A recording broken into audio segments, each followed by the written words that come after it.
talking about the moon today, kind of what we think about it. We're going to specifically kind of touch on some of what other countries say. I think there's a lot out there about America, but it's interesting what, some of the perspective of other countries that haven't been to the moon, allegedly.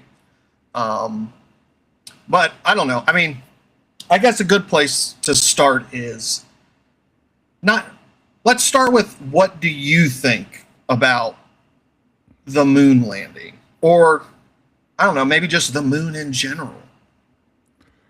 That's, there's so much on the moon. There's so much, it's, Have you formed a solid opinion of it?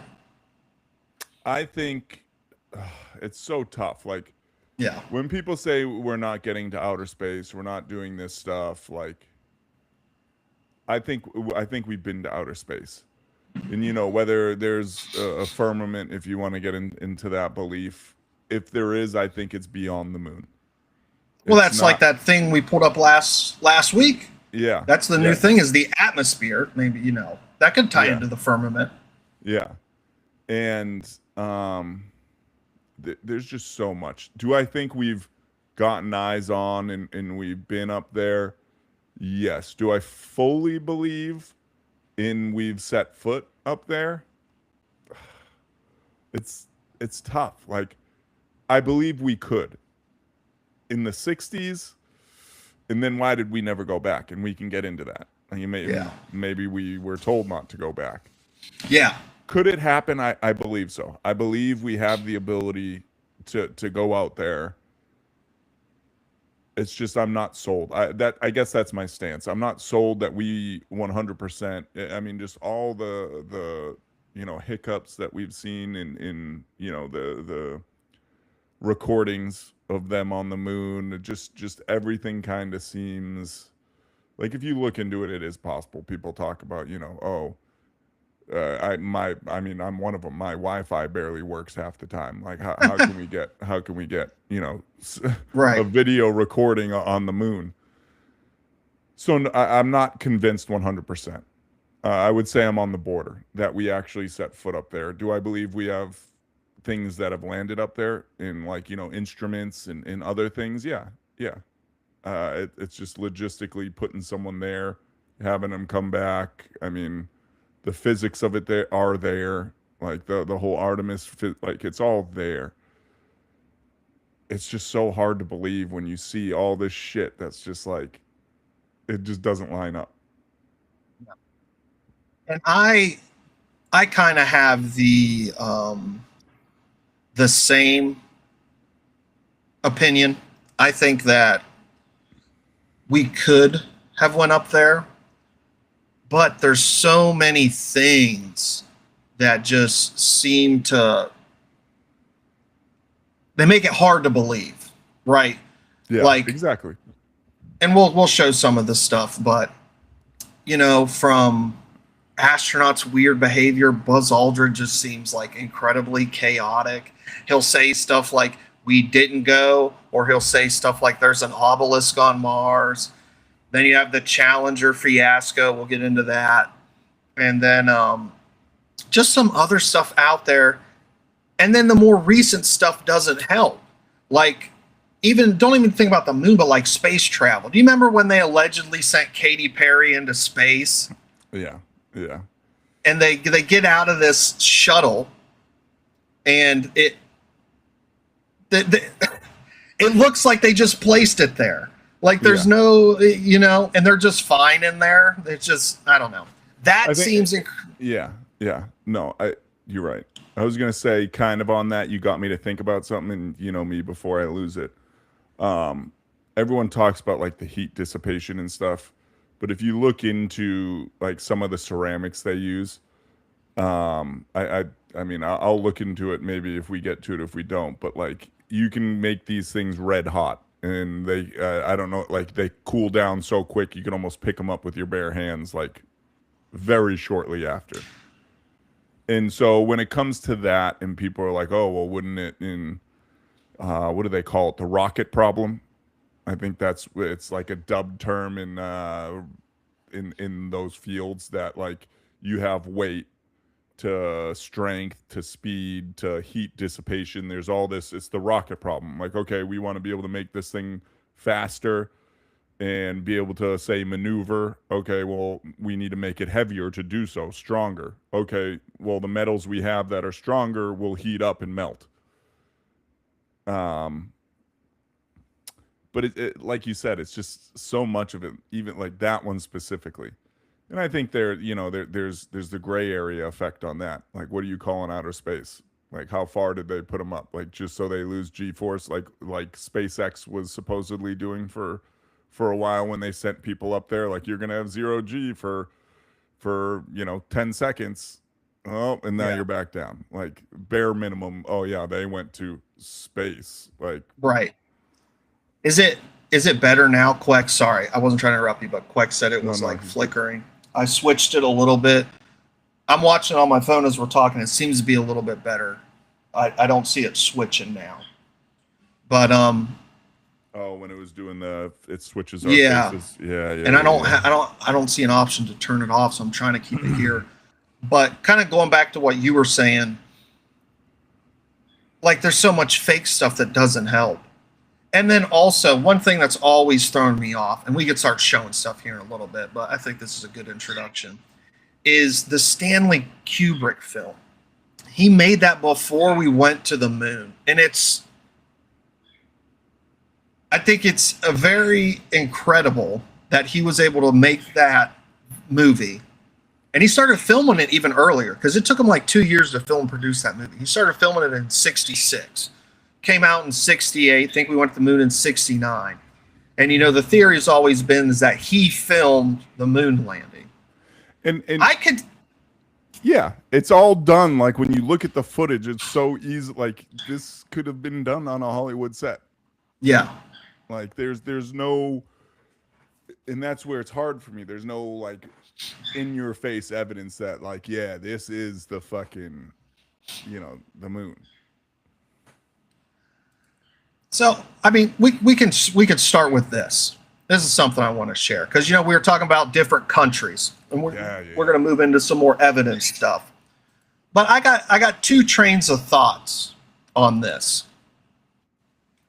So this is just different percentages from across the world. People who don't believe the official story, don't believe the moon landing. Yeah. So, like, this is from Russia. 63% of people with a secondary education, I'm assuming that means college, said they didn't believe the landings took place. 49% of those with incomplete higher education, aka the people that don't have time to give a fuck about if we went to the moon or not, didn't believe that the moon landings were true. Can I interject here just for a second? Yeah. You're saying this is Russia, right? It's different countries. Like, there's one on here. Okay, I thought you were just saying Russia, and then I was going to lead into, well, that's the whole thing about why we went to the moon, and it would make sense. And that's what I was. Okay. Yeah, that's what I was going to get into. But here's one from the UK. A 2016 poll showed that 52% of Brits believe the landings were a conspiracy. And there was some other ones on here. I don't want to waste too much time, but like from China and stuff. But like you were just saying, it would be convenient, at least for Russia, not so much the UK, but it'd be convenient for Russia to, convince their population that they didn't actually go to the moon. Okay. Yeah. Because that was the whole thing. We were in a space race. Yeah. But then I think that kind of leads back to why haven't we went back? If we made it a priority during Cold War when we were teaching kids how to hide in schools during nuclear attacks, and you're saying now it's like we don't have the money, pretty sure we would have. Yeah. They supposedly lost everything too. That was something I should have pulled up, but the whole thing that like, oh, we haven't gone back because we lost all the data. We lost and I don't remember specifically, don't quote me, but it was basically like we lost all of our data and we don't know how type thing. And they said lost technology, But then they were able to get the tapes back, and the tapes weren't affected by the Van Allen radiation belt. They were able to talk to Nixon on the phone from space. Like, there's a whole bunch of weird stuff. Well, I will say, I mean, you know more than me. You've had a little more experience, but like low frequency, that shit. Oh no, low frequency bounces off the atmosphere, doesn't it?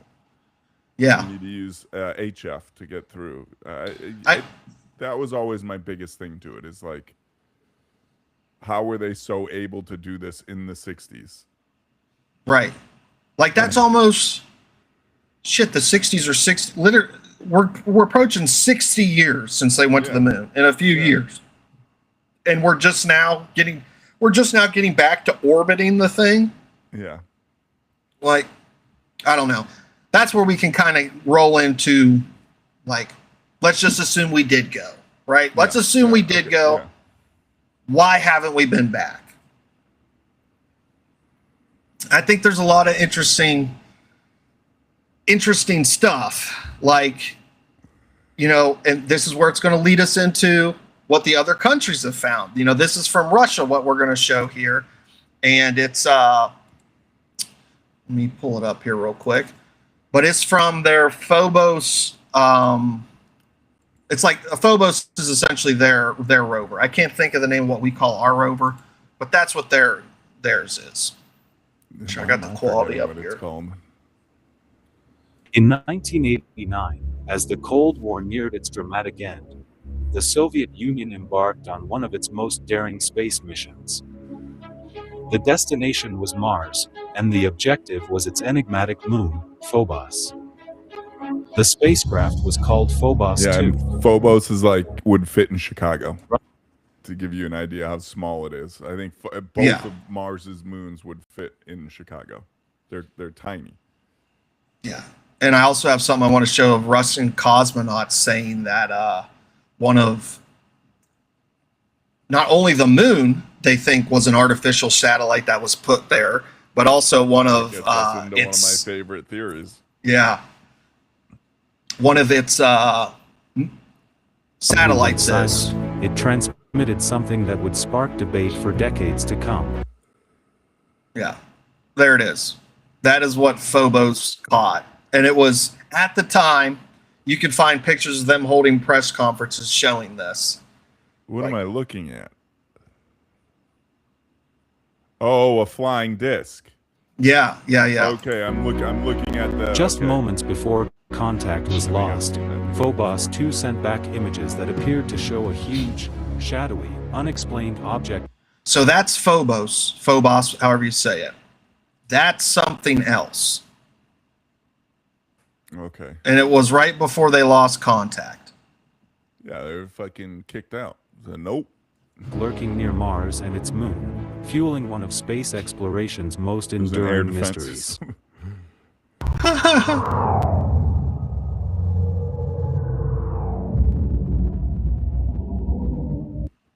Let me pull up the find it on here. But yeah, there you can see they had the press conference they had, and they're showing the pictures.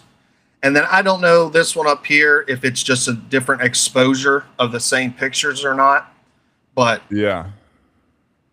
And I mean, that goes, I'm sure you've seen it, the videos of people capturing lights and things moving across, you know, it's not the surface, but within. In the moon, like around planet Earth, which, you know, I attribute to satellites, honestly. Like when you look at the map of how much space junk we have circulating the moon, but I mean, not Mars, not the sun. The sun ones are cool. You like see these things, and you know, it could be any kind of anomaly because that thing's a giant radioactive furnace, but yeah, it's just, it goes back to, you know, we've said it in alien talks before. It's just like, to me, how can you not think of that as being a possibility? You know, alien interdiction or aliens out there, and yeah, it's just, and you go into that reminds me, you went into moons. And you even said the obelisk on Mars. and you go into the hollow moon theory and stuff, which is fun. Do I really think it's? I have a video on that too, but just a brief introduction to a video. But then I think it's like Io.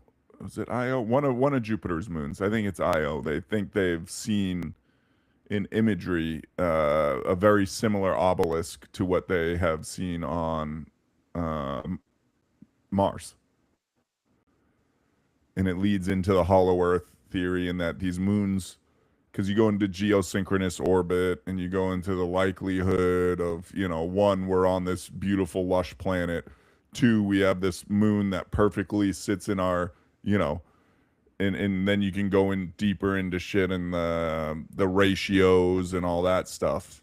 And that's why I think it's fun, the spaceship theory, that these things are just, Yeah, like they were put there, and then we landed on their surface, and then that goes back to allegedly the missing, or no, it's not missing, it's real audio of when they were on the moon, and they said, there's that audio of them saying, "Whoa, they're huge."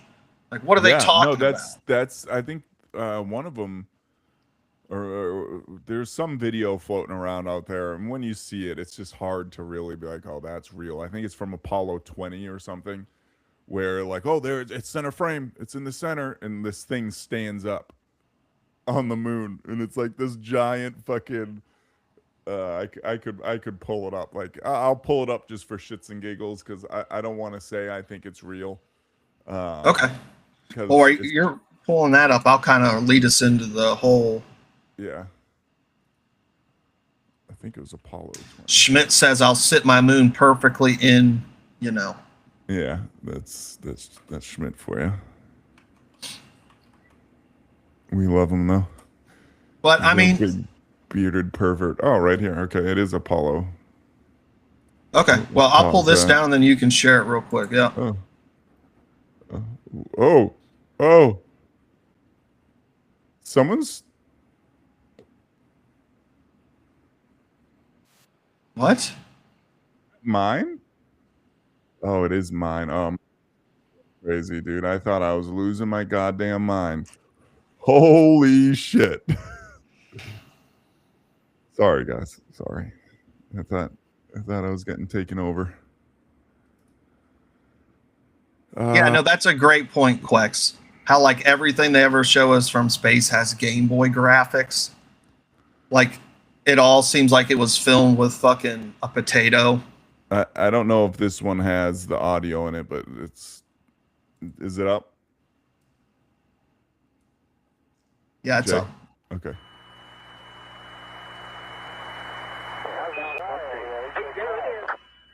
There it is. Son of a gun, right down the middle of the road. That's all it is. Again, it's fake, but it's still terrifying. Yeah. Yeah. Does the audio sound any better? Schmidt was saying I was way louder than you. I turned it down a little bit. Answer the damn question. I'll pull this back up real quick, because it kind of leads us more into that. But you were talking about the hollow moon, and I found this. It's just a Wikipedia that I was looking up. But what was more interesting than the hollow moon stuff to me was, again, coming from another country. This is coming from the Soviets in 1970. Alexander Shembakov advanced the hypothesis that the moon is a spaceship created by unknown beings. Who are the unknown beings? Maybe they're like a video for that like too. Ugandans. Maybe Uganda's all on the moon. They're just they've evolved here on Earth. I have a video for that. A lot of it came from, I think they're mentioning in here, this 1970, because one of the Apollo missions. Let me pull it up. A part of their equipment, like their thrusters or something, they said, let's launch it back down onto the moon because we have a seismograph there and see what happens. And supposedly it rang. That was.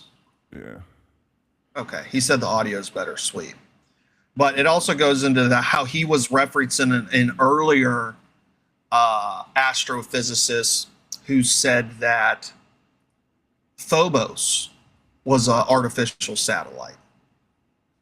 And I also, when we get into Keep going. this type of stuff, Yeah. I also find it interesting when you, and I have a video of it, of older civilizations who have stories of the moon not being there. They have oral history of a time before the moon. That would be like crazy. somebody dragged it and dropped it there. Or landed. It was Gilgamesh coming down. But here, this is the one again. How real, I don't know, but this is when they talk about whatever Apollo it was launching it down, but I'll let it go. I don't hear anything.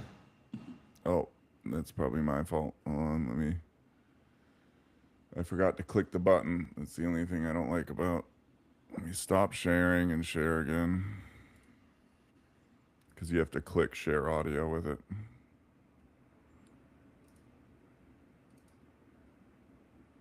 Audio up, yeah. See, it went to turn it off on me again.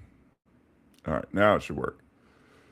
Just at the right distance away from this seismometer that they put there, and we'll measure how it vibrates, and that'll tell us what's going on in the center of the moon. 3,800 miles per hour, the used vehicle slams into the moon's surface. Hold on a second. Why did they use a fucking macaroni and cheese sound for it hitting the surface of the moon? I knew you were going to say that. It's exactly what I thought too. Somebody punched a bowl of macaroni and cheese, and they're like, "That's the perfect sound effect." Like, guys, yeah. When in reality, I don't think there's any sound in space. No, there isn't. Right? A vacuum. It's complete vacuum. You need that, yeah. 3-foot wide crater and a moonquake. The results recorded on the seismic sensors astonished NASA scientists. When they saw them on the seismic record, it was ringing like a bell. It just wouldn't stop. This, of course, set off a search to try to find an explanation for what this big... And we don't need to go any further, but that was just a definite description of, I think when it started. Did I stop? Yeah, I stopped sharing. So yeah, you stopped it. And then it goes into the hollow moon theory, and then it's, once you go there, you can't come back. Like, so, and I think that could have to do with, like, one of the big theories of how the moon was formed. Yeah, is the splash theory, and that's I can pull it up. I don't think we really need to. Basically, it talks about, and they ran it through a supercomputer a few years ago. They put in all the data points that, rocks here are the same on Earth, the same on Moon, and that would lead you to believe, when you're thinking about the formation of planets and stuff, that it was formed at the same time.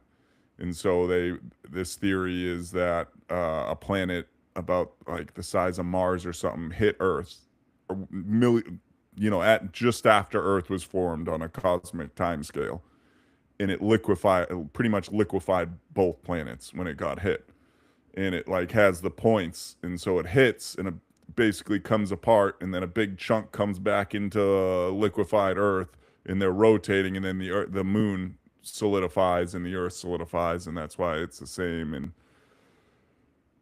I got sidetracked a little. I apologize, but we were talking about different countries, and China is one of them. China, and that's the interesting thing, is like, maybe not for people in other countries, but here in America, we're so immersed in America, in space and stuff, we don't really know. Like, I didn't know too much that for the longest time that China sorry, Donald Trump took over me for a second, sends rovers up there, and there's been I don't know the total number, but they've mainly focused on the far side of the moon, and like the Aitken Basin and stuff.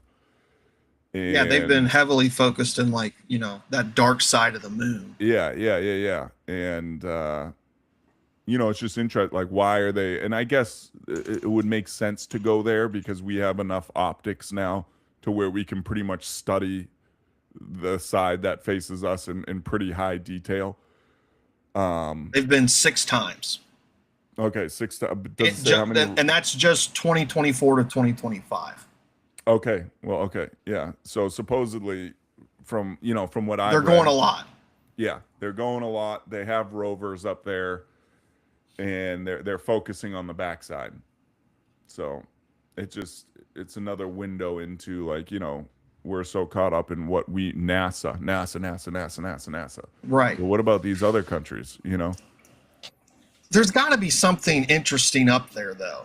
Like, it can't just be, if it's got the same rocks and minerals as us, then what's up there? What is the interest in spending billions of dollars for sending home samples and all this shit?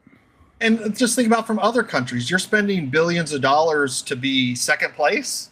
Yeah. Like, and to learn nothing, that doesn't make much sense to me. It does. It goes into, which I mean, we can go into further, is like the Alex Collier, like presentations and stuff, seminars, whatever you want to call it. And he went deeply into when Apollo 11, they did their like reconnaissance. So they went around the moon, I think multiple times before they landed. And they were just basically looking at the surface. And what he brings forth is that, you know, we were seeing where we can land because we know there's things up there. There's these alien bases up there. Right. And we're looking for a safe place to land. And, you know, he goes through the footage. And again, I made this argument to you. You look at grainy footage of shadows and stuff long enough. That's where I think sometimes it's like you're going to find what you want to find. Like, oh, there. But some of it is compelling. It's worth a watch. We can't go through a 2-3 hour seminar here. But it is interesting. Well, and then that kind of goes into when Stephen Greer did his famous 2001 disclosure with a lot of the military whistleblowers. One of the guys, he was working at some, I think it might have been NASA, but I don't want to for sure say that's what it was. But he was looking at maps. He had something to do with maps. And there was what he described as a base on the moon. The lunar bases, yeah. And yeah. Alex Collier goes deep into that. And Quex had a good point. A little odd subject. Sorry, I just read it, and that's why I want to mention it. About the ringing like a bell thing. And he said, well, in what we mentioned earlier with the firmament, that it could prove that it's in our atmosphere. That our atmosphere is much bigger than we're told or know of, you know? Right. But yeah, that was a good point, Quex. I didn't mean to cut you off, Jordan. It was just... No, that's a good point. I didn't think about it like that. But I think of course there's a good possibility. Like, excuse me. Sorry, burping again, guys. Deal with me. Here we go. Of course that would make sense. You know, for someone who believes in aliens like myself, like I just think it's hard not to. And when you look at space and, you know, it's hard not to believe there's something else out there. Where would be a perfect stop off if they don't want to completely expose themselves to us? They want somewhere to, you know, a FOB, a forward operating base. It would make sense on the far side of the moon.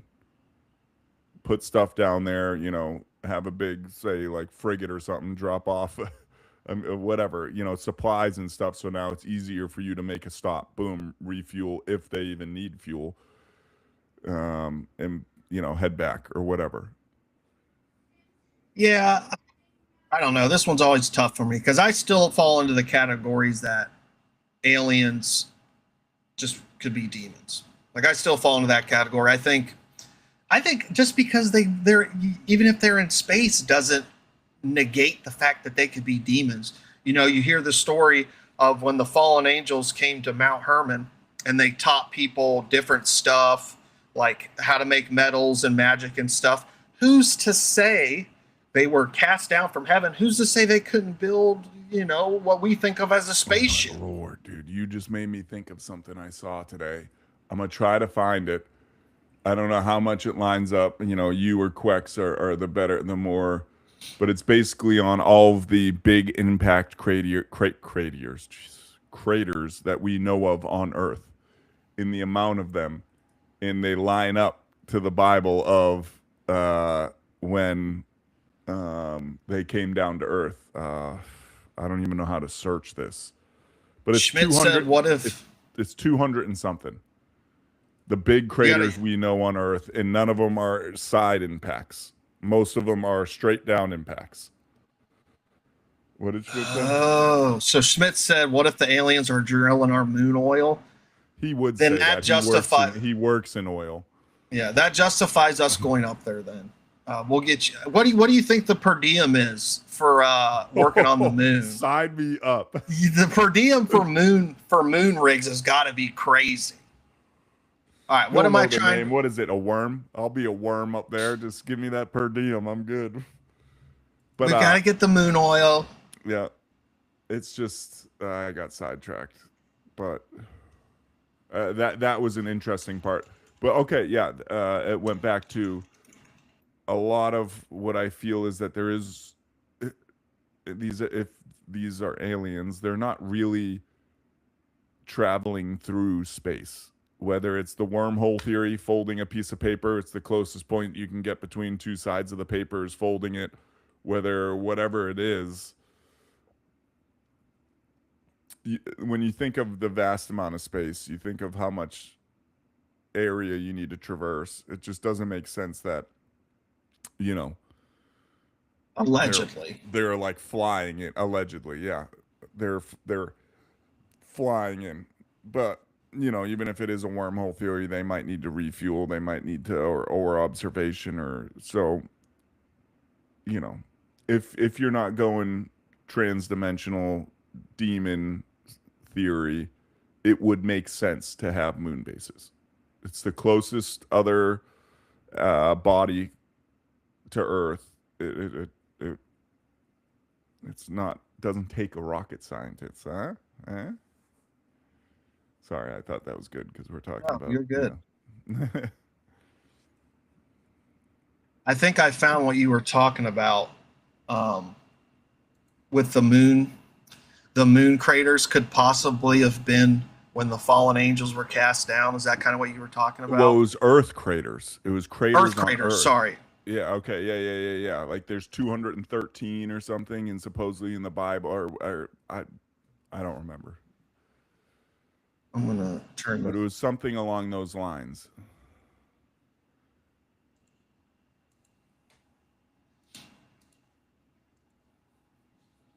Don't do anything at all. Go ask Alice. Yes, this similar.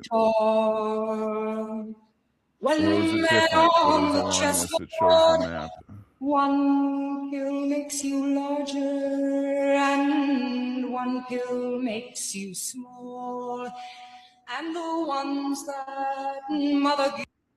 I don't know. It is interesting though that none of these crash at an angle, and maybe there's some scientific reasoning that I am too dumb to understand. But when you start seeing shit like that and number for number, they kind of line up. It's very interesting. Isn't that cool? I saw that today and I was like, oh, I should have bookmarked it. Did I? I've never seen that before. Maybe I didn't. Usually I send it to you guys, you and Quex and stuff, or at least you and Ty. Schmidt said 250 a day per diem. That's got to be low. A day? For the moon? Oh, yeah. No. That's not enough money. Yeah. I need hazard pay. Where's my daily hazard pay? Yeah, 250 is not enough. I'm thinking it's got to be in the thousands. I'm thinking like 10,000. Yeah, I need like 10 grand per day. Sign me up. I'm gone. I'm not going. I'm going. I'll sign a 2-year contract. I'll be up there for 2 years, and when I come back, I'm gonna act like I don't know nobody. Yeah, well, that's fair. What would what's going to happen when you get up there and there's fucking bug aliens Or Stephen Greer's up there. I'll poop my pants and die. Yeah, Stephen Greer's More just so up there meditating. if I see Stephen Greer up there with his huge mouth. Yeah, and it just opens like in the movies. It just like gapes open with all these teeth. Yeah, no, count me out. Quex just brought up how the Truman Show, it shows the sky as a dome. Yeah. The Truman Show, that's a good movie. Yeah, they're right. You're too tall. You'd float away. Yeah, that is it. My weight too, because everything's weight. Has there ever been an astronaut who was lost in space? Like that movie with what's her name? Yeah, where he just floats away. Has that ever happened in real life? I'm gonna look it up real fast. I don't think so. But what's the movie? Sandra Bullock. Yeah, she's like fucking lost in space. Leave it to Sandra Bullock to play a role like that. You're gonna be an astronaut. You're gonna float in space. No human has ever permanently been lost in space. Imagine that. Imagine what would go. Sorry, sidebar, but this is a good one for anyone. Like, imagine you're up there, and you go for the spacewalk to tighten a bolt on whatever, some stupid shit, and you go out there and just oh fuck. I mean, there's safeties on safeties, like iron workers that you latch up, but just imagine you're like oh fuck. Oh, it's gotta be one of the worst fucking. But I imagine it wouldn't be too bad. But at the same time, I would just take my helmet off. I would just take my helmet off and die instantly. Just run out of oxygen and pass out. Well, no, I would just take the helmet off. You would die faster. Your eyeballs are gonna blow out of your head from the instant. You wouldn't feel a thing. You're getting per diem. You'll be fine. I think you would feel it. I think that. Does my family still get per diem until they recover my body? Yeah, until you're pronounced dead, then it stops. Actually. Oh, darn it! Then I'd say blast me. Schmidt said these guys would take 250 a day. They'd go to Pluto and act like they're getting a deal. What's the cutoff distance? We're way off subject. Guys. I mean, I would take 250. No, I would not to go to outer space. No, 250 a day is crazy to go to outer space. Just Katy Perry did it for free. And we can go into this now. We've seen what happened to the people in the Challenger rocket. You don't even know if you're going to make it to fucking space. Well, they can explode in atmosphere. No, they didn't. They didn't die. They didn't. I believe that a little bit. That was. They did not die. Not a chance. What happened? I had that pulled up. Where did it go? Somebody deleted it. Unreal. Just like they were infiltrating us earlier with that other camera that was running. No, but I think that Challenger stuff is some of the best. I don't want to say proof, but some of the most interesting evidence as to we haven't been to space. We'll play this lady. There's another one that goes a lot more in depth, but I can just kind of talk about it. But it's going over how,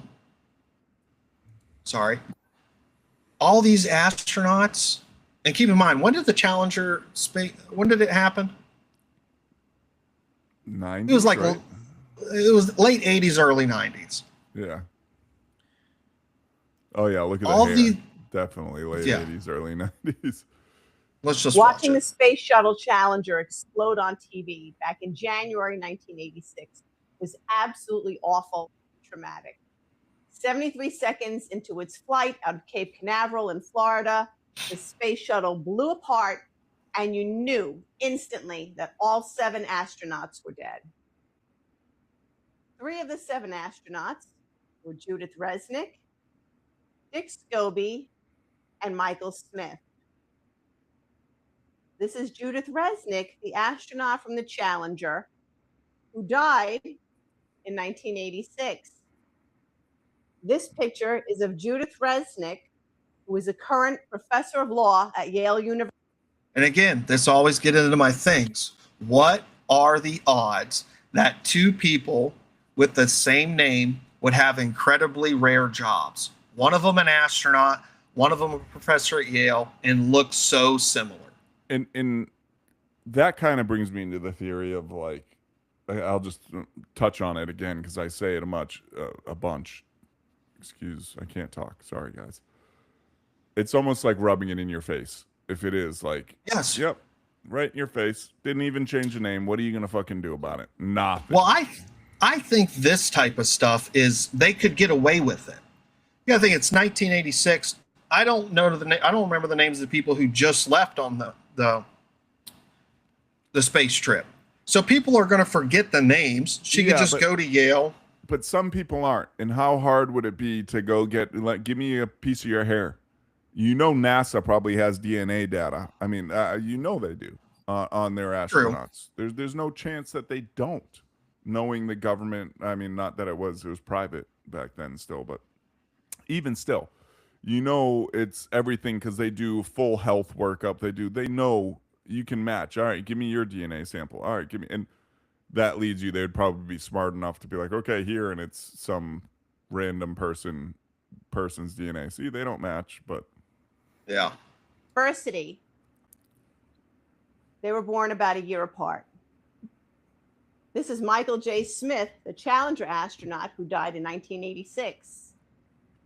This is Michael J. Smith, a professor from the University of Wisconsin who just recently died in September 2025.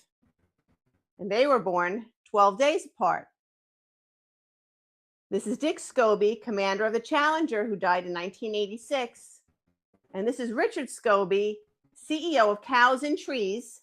And you can find his resume on LinkedIn.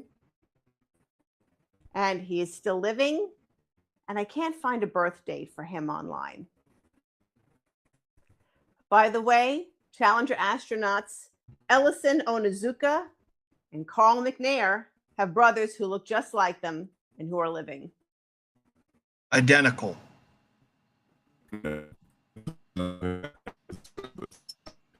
Oh, you're all jacked up. They're getting your internet.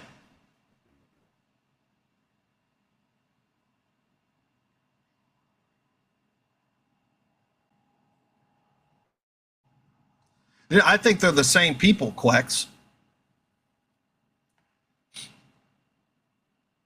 Like let me pull up this other one while Ponte's away.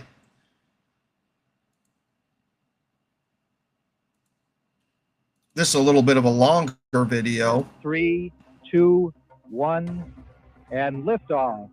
Liftoff of the 25th Space Shuttle mission, and it has cleared the tower. Distance 3 nautical miles. You're back. So the 25th Space Shuttle mission the Challenger is blowing up. away after more delays than NASA cares to count. This morning, it looked as though they were not going to be able to launch. 15 seconds. Velocity 2,900 feet per second. Altitude 9 nautical miles. Downrange distance 7 nautical miles. Booster rockets. And one of the guys who had a brother who looked just like him, his logo for his company looks just like that. Like like you said, they don't even try to hide it. Yeah. Here's my one caveat before we kind of let this video go a little bit quicker. If you're the government, wouldn't it just be easier to kill them? Yeah. And that's where it always gets me a little bit. Like when you go into stuff like this, like it would have been easier to put them on a rocket and detonate it, 10,000 feet off the ground. So why wouldn't they? Maybe because it's more of that devil shit where it's like they have to tell you. Yeah. They can't just do it. They have to tell you. They have to leave it out there for you to discover. Yeah. Well, I mean, even being the person, even being the astronauts, yeah, it's easier to kill them. But what if like they have to tell them, like, yeah, we're gonna kill you or you disappear? Oh, that's interesting. Type shit. Like, because in what light? Maybe if they're gonna pay me, and all this crap and say, you know, you're gonna disappear. Like, okay, change my identity. Like that's fine. Pay me all the money, sure, no problem. It's easier for me to deal with, but like, yeah, you're gonna die. Nah, I'm good. Yeah. I don't know. Maybe they were trying to be nice for once. Maybe they're like, look, we were thinking about killing you guys. We're just gonna be honest. We were gonna kill you guys, but how much money do you think they got? Because I am convinced that those are the same people, and they 100% fake their own Back deaths. then, they probably each got 10 mil. 10 million. 10 million. That's what I was thinking. Yeah. $10 million. Yep. Here you go. And back then, that was, you know, invest it properly. You're good. You never have to, your family never has to work. 10 million invested back then.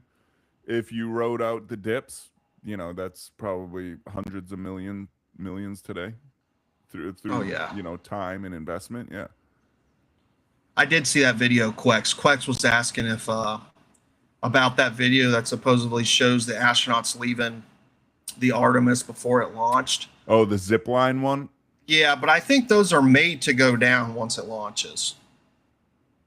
Yeah, it's probably I had some thought of that too, that there's some kind of equipment up there that it separate, because otherwise it's gonna get fucking roasted, like or damaged. So they disconnect and zip line down. And that's where how you guys know that how I like to view things is, could it have been them? Yes. But is it very plausible that it could have been equipment or other things that they know will get destroyed in the launch? Yes. Yeah. Also, another thing is, what is the point? What is the point of destroying Challenger 11? I mean, this is 1986. You know, we'd already been to the moon several times. Is it to kind of say, hey, this is unsafe, we can't keep doing this, we can put money elsewhere? It caused the deaths of 7 astronauts. Yeah, no, I think it is that. I think that is a very likely. I didn't think of that. And I think that's a very likely thing to be like, hey, listen, we're not going back. Like, we can't risk just all this money, all this. And, you know, now they're kind of forced to. And lo and behold, now all this shit's happening because Elon and, you know, these other companies were like, yeah, we can put shit into space and land it. Honda just did it too. Like, yeah, not only can we launch shit into space, we can bring it back down, or the boosters and whatever, bring it back down. So now we cut down expenses immensely. So the money factor is now taken out of it. And true. Going into the Elon stuff though, do you remember that video they posted of the Tesla in space and how fake that looked? Like, there's so much stuff in space that just looks completely fake. And then his excuse was, well, that's how you know it's real, because it looks so fake. Well, here's the thing that blows my mind too, right? Say for the Artemis manned missions, the space station, whatever. When you think of how much shit we're putting out there, and you go into the equations of like, yeah, we need to launch at this time, at this angle. We need, you know, this speed for escape velocity. We need this, and this. Not only now do you have to think about that, like I'll look it up, but like when you think of all the shit in space, now you have to take that into account. You have to navigate through this crazy trash heap. There's like hundreds of thousands, I think. Yeah, I'm gonna pull of like satellites up there. Okay. This is crazy. And when you look at this, like, almost how is it possible at this rate? Can I make it bigger? No, that changes it. I'm just trying to pull it up before view image. There we go. Now, how do you say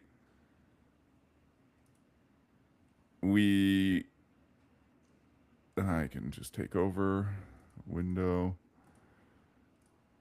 Now what's the fucking math between getting a spaceship out there?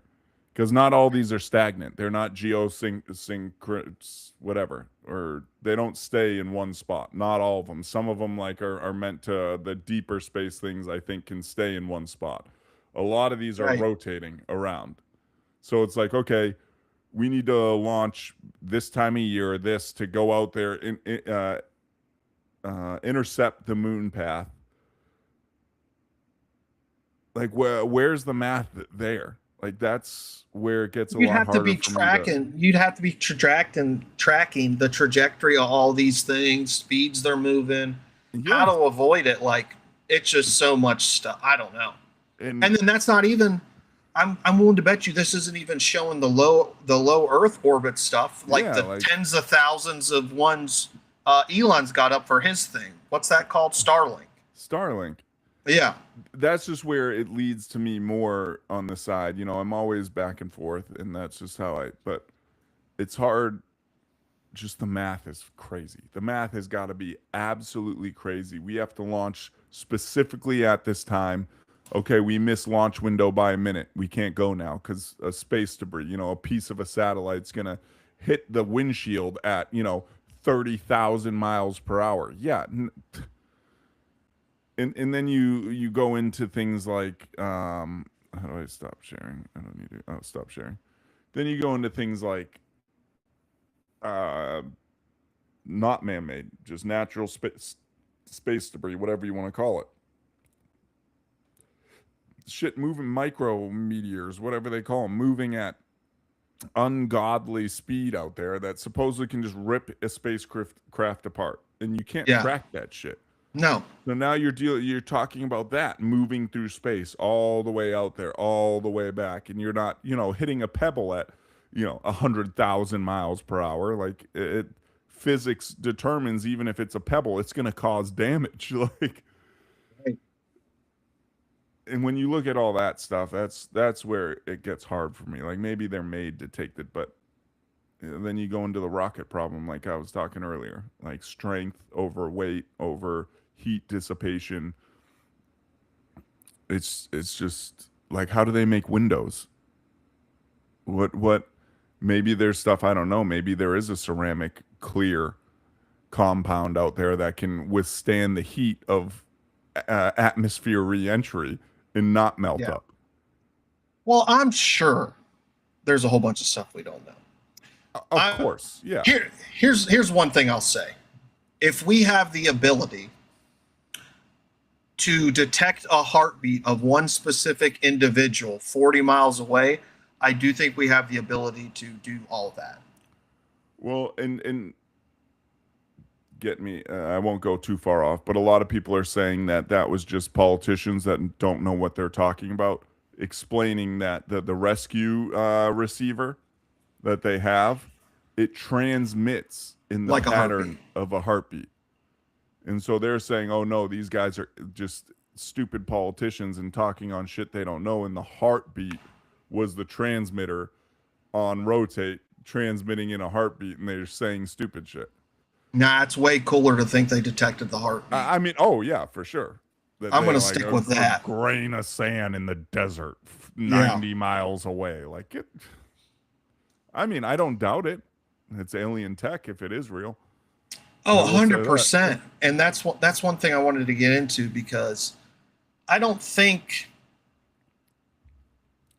the moon landing, well, obviously it's not, because, Roswell happened 22 years before the moon landing. So it's not like those things are directly connected.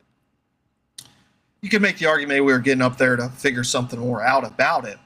But the alien stuff, yeah, there's some stuff connected to the moon, but it seems like a lot of it is Earth specific. Yes. They see stuff in the atmosphere, but the vast majority of it is in our atmosphere. And there has to be some. Sorry, I'll make it short. There has to be some. Oh, you're good. Go what you need. There's some outside source of intelligence. That's what I was going to get to. Keep going. I mean, we've talked about it a few times, but how they've now, come out and said that the B-2 bomber has some special. Well, they believe a lot of people are saying that. Yeah, that wasn't the stealth technology. Wasn't what was secret. Right. And here's my point with that. I believe that. And I also believe that's what they used in that Osama bin Laden raid with those helicopters from Area 51.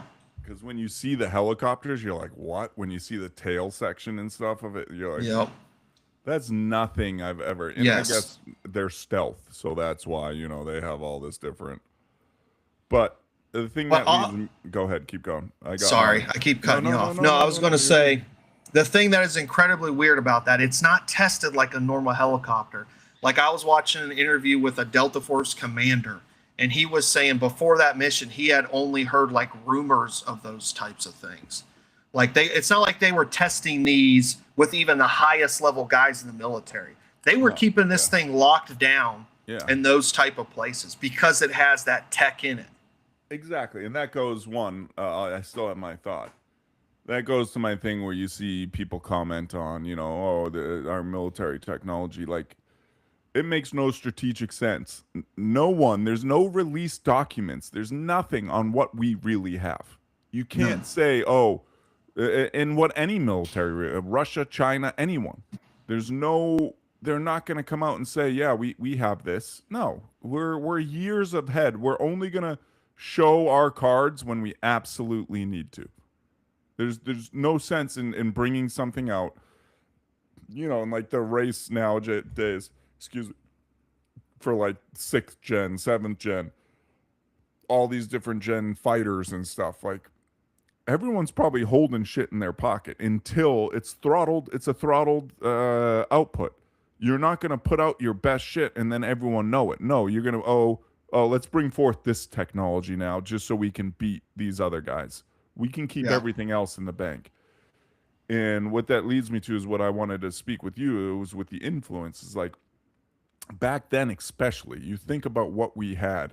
You think about, there's brilliant minds, no doubt, but just the testing we had available to us, everything. No one knew and really had that much. It was limited of outer space travel, testing anything. Like, where are they getting this data from to all of a sudden? And I know, generally,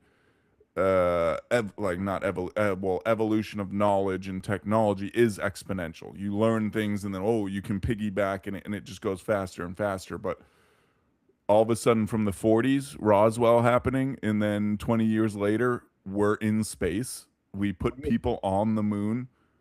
And I know we were launching stuff into outer space, small, like whatever, and doing tests. Like, it seems like even on today's standard, between understanding that a little bit and putting someone up there, not only putting someone up there, landing someone on the moon, taking off again, and bringing them back home. To me, there's such a gap in like the, I'm not a scientist, but in like the scientific method, that where can you get there from where we started? Like, it's so crazy to me. Yeah, it does seem crazy. And you were talking about World War II and the technology advancements from World War II to 20 years later being on the moon, 24 years later being on the moon. Crazy. It makes me wonder, how much did we really take from the Nazis? Because, the Nazis had those depictions of what we see as flying saucers. Sorry, keep going. Finish your thought. That was pretty much my thought, is like, did they already have interactions? Or were these there? Well, that goes to Antarctica, Admiral Byrd. The Germans, you look at these maps that were probably, and it's all German names. It's all this, that the Germans were there. And I think, on the more mainstream, I wouldn't say logical. I can't say logical, but the more mainstream belief of it is, it was more of a meeting of the minds.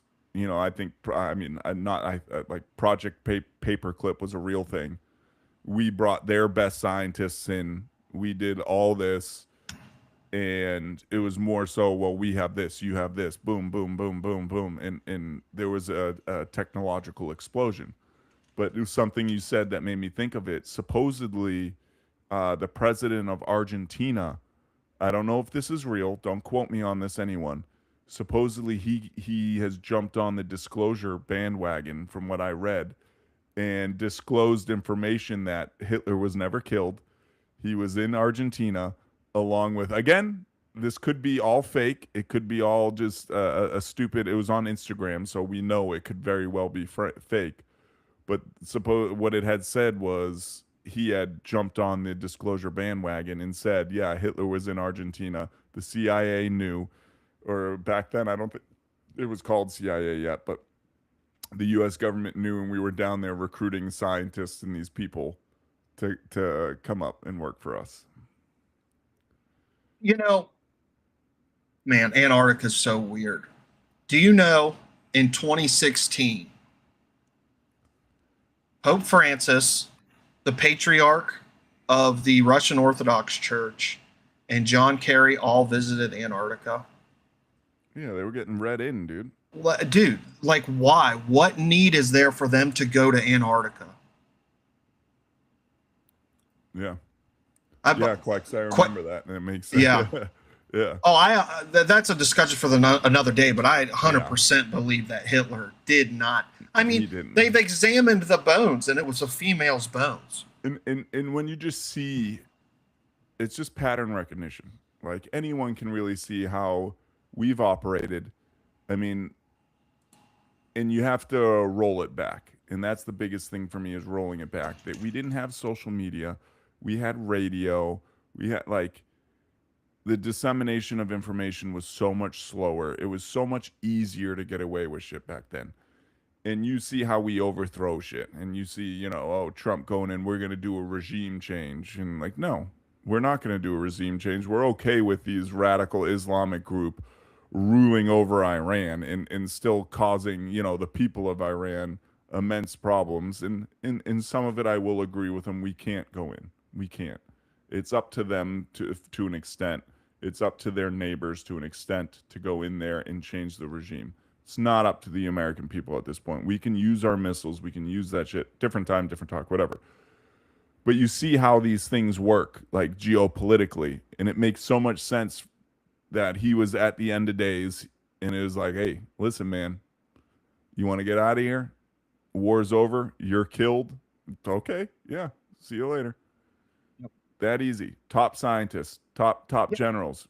All right, guys, here's your boat.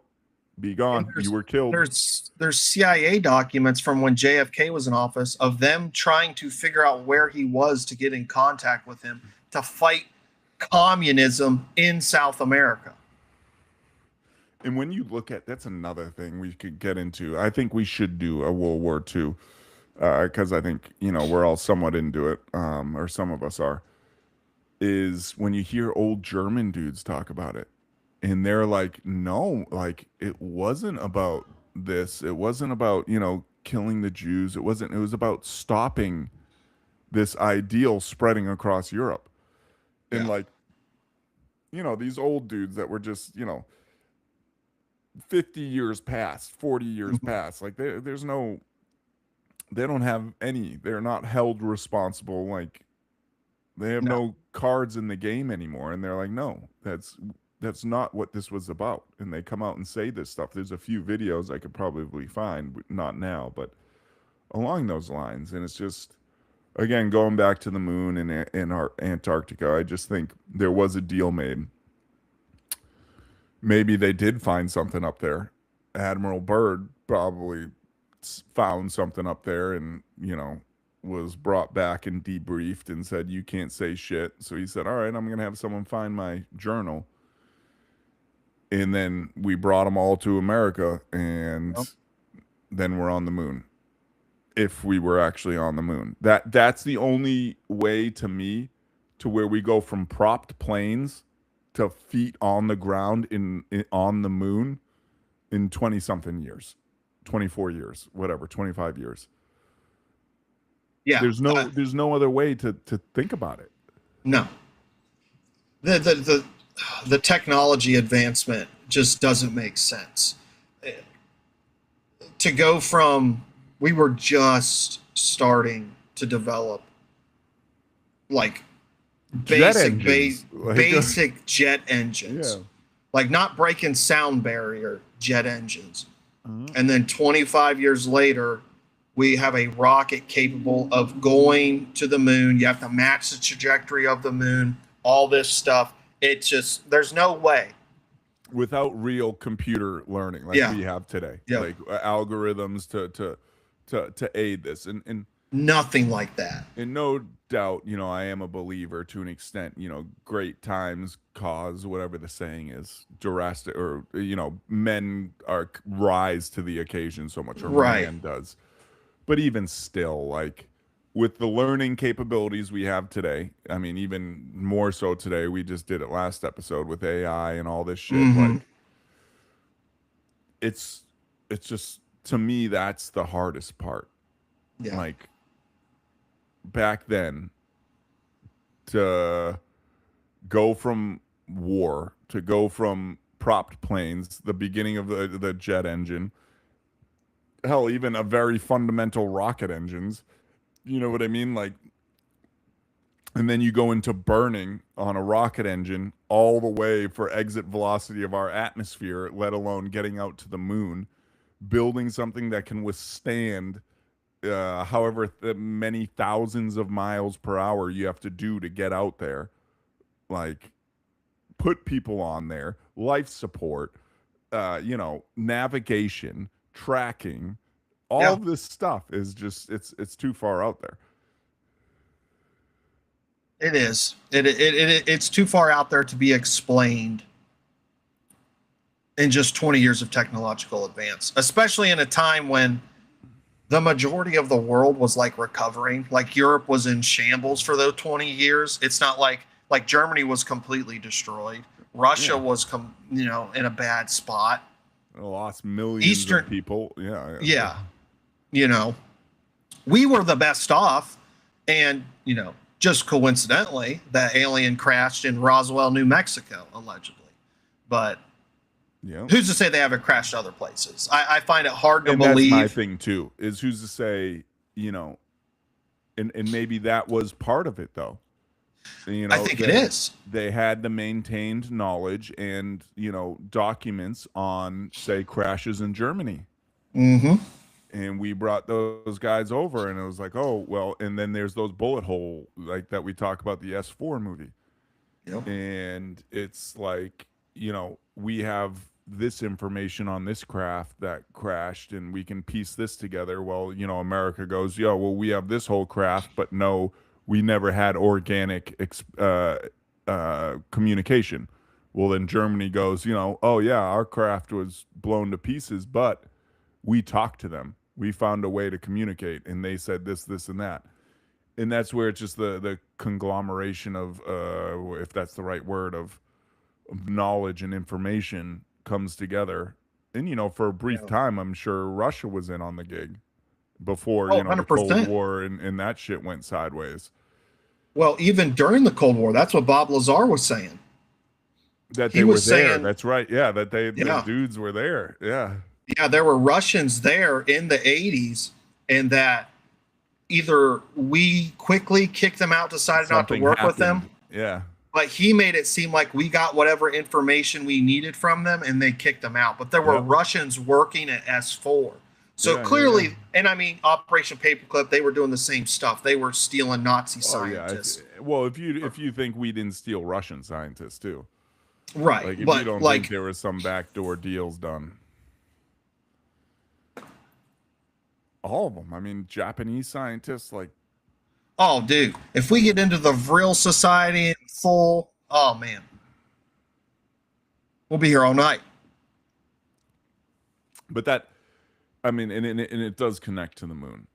And it does connect to that. If it happened, I feel like, you know, not to discredit human beings and ingenuity and creativity and stuff. You know, I talked about that with the AI conversation. It's still just too much. It's still just too much. Like, if you think of our governments doing this in the 60s, and, you know, what's to stop some regular Joe who's really smart? And I mean, there is, to an extent, people who launch, you know, launch these small little rockets with camera, whatever, and equipment on them up. Like, you know, we're talking, you know, 20-foot tall rockets, little things.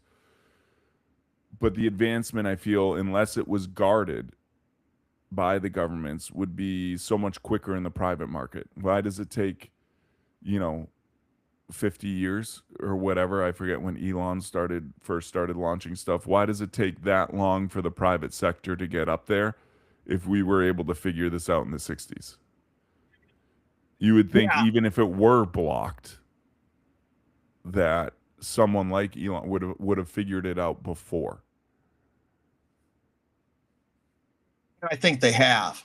Part of me thinks that what we have been seeing or shown as the space program is the public relations version. And maybe that's a reason the Challenger 11 happened too, is we need to put more money into the real shit. Okay, and that is a form of belief, is that, you know, they defunded NASA, like really a lot.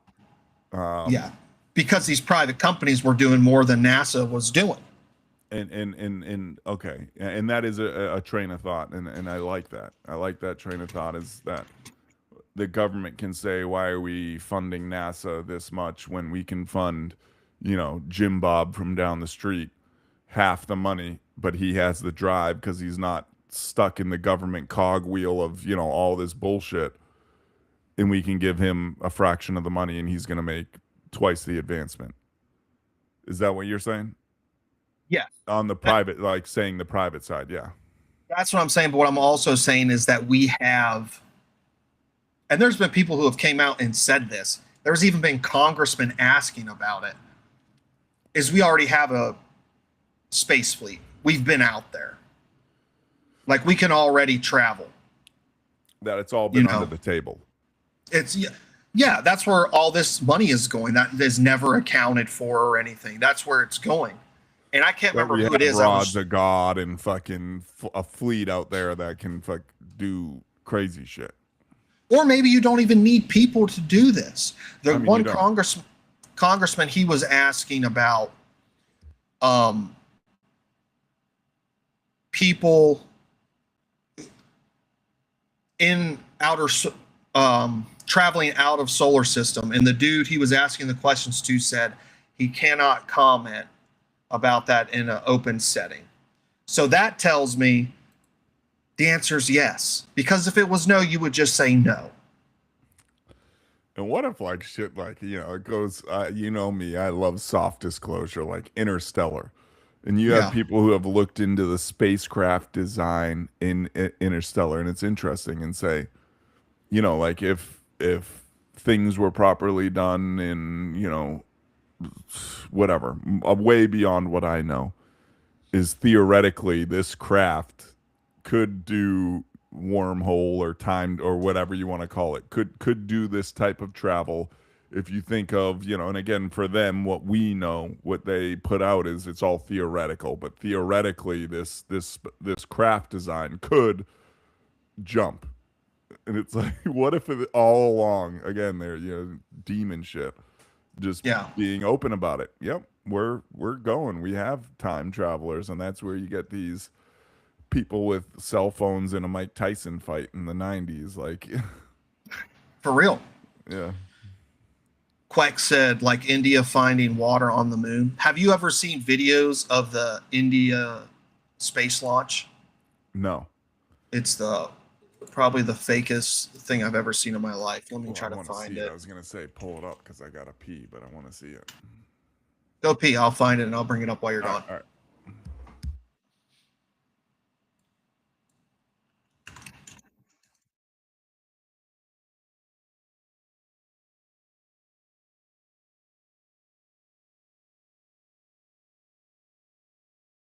Maybe I'll find it. Probably not.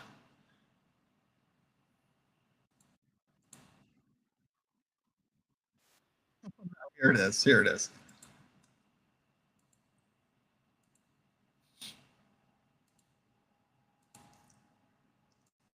We'll play it when he gets back. But this video over here where I got my cursor is what India released as their rover landing on the moon.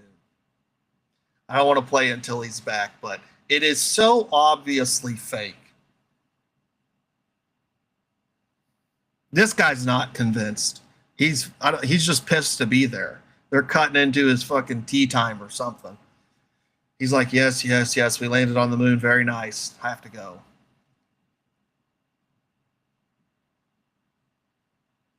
This is a long piss. Gotta take a walk, all right? I'm here. I'm for it. All right, here it is. This I see the guy you were talking about. अन्य आप made in India की बात करते रहते हो made in India हो ही नहीं सकता आज बात खत्म हो गई Oh yeah, this seems like propaganda against the bullshit made in India. People are applauding. They couldn't even get a good frame rate. Wow.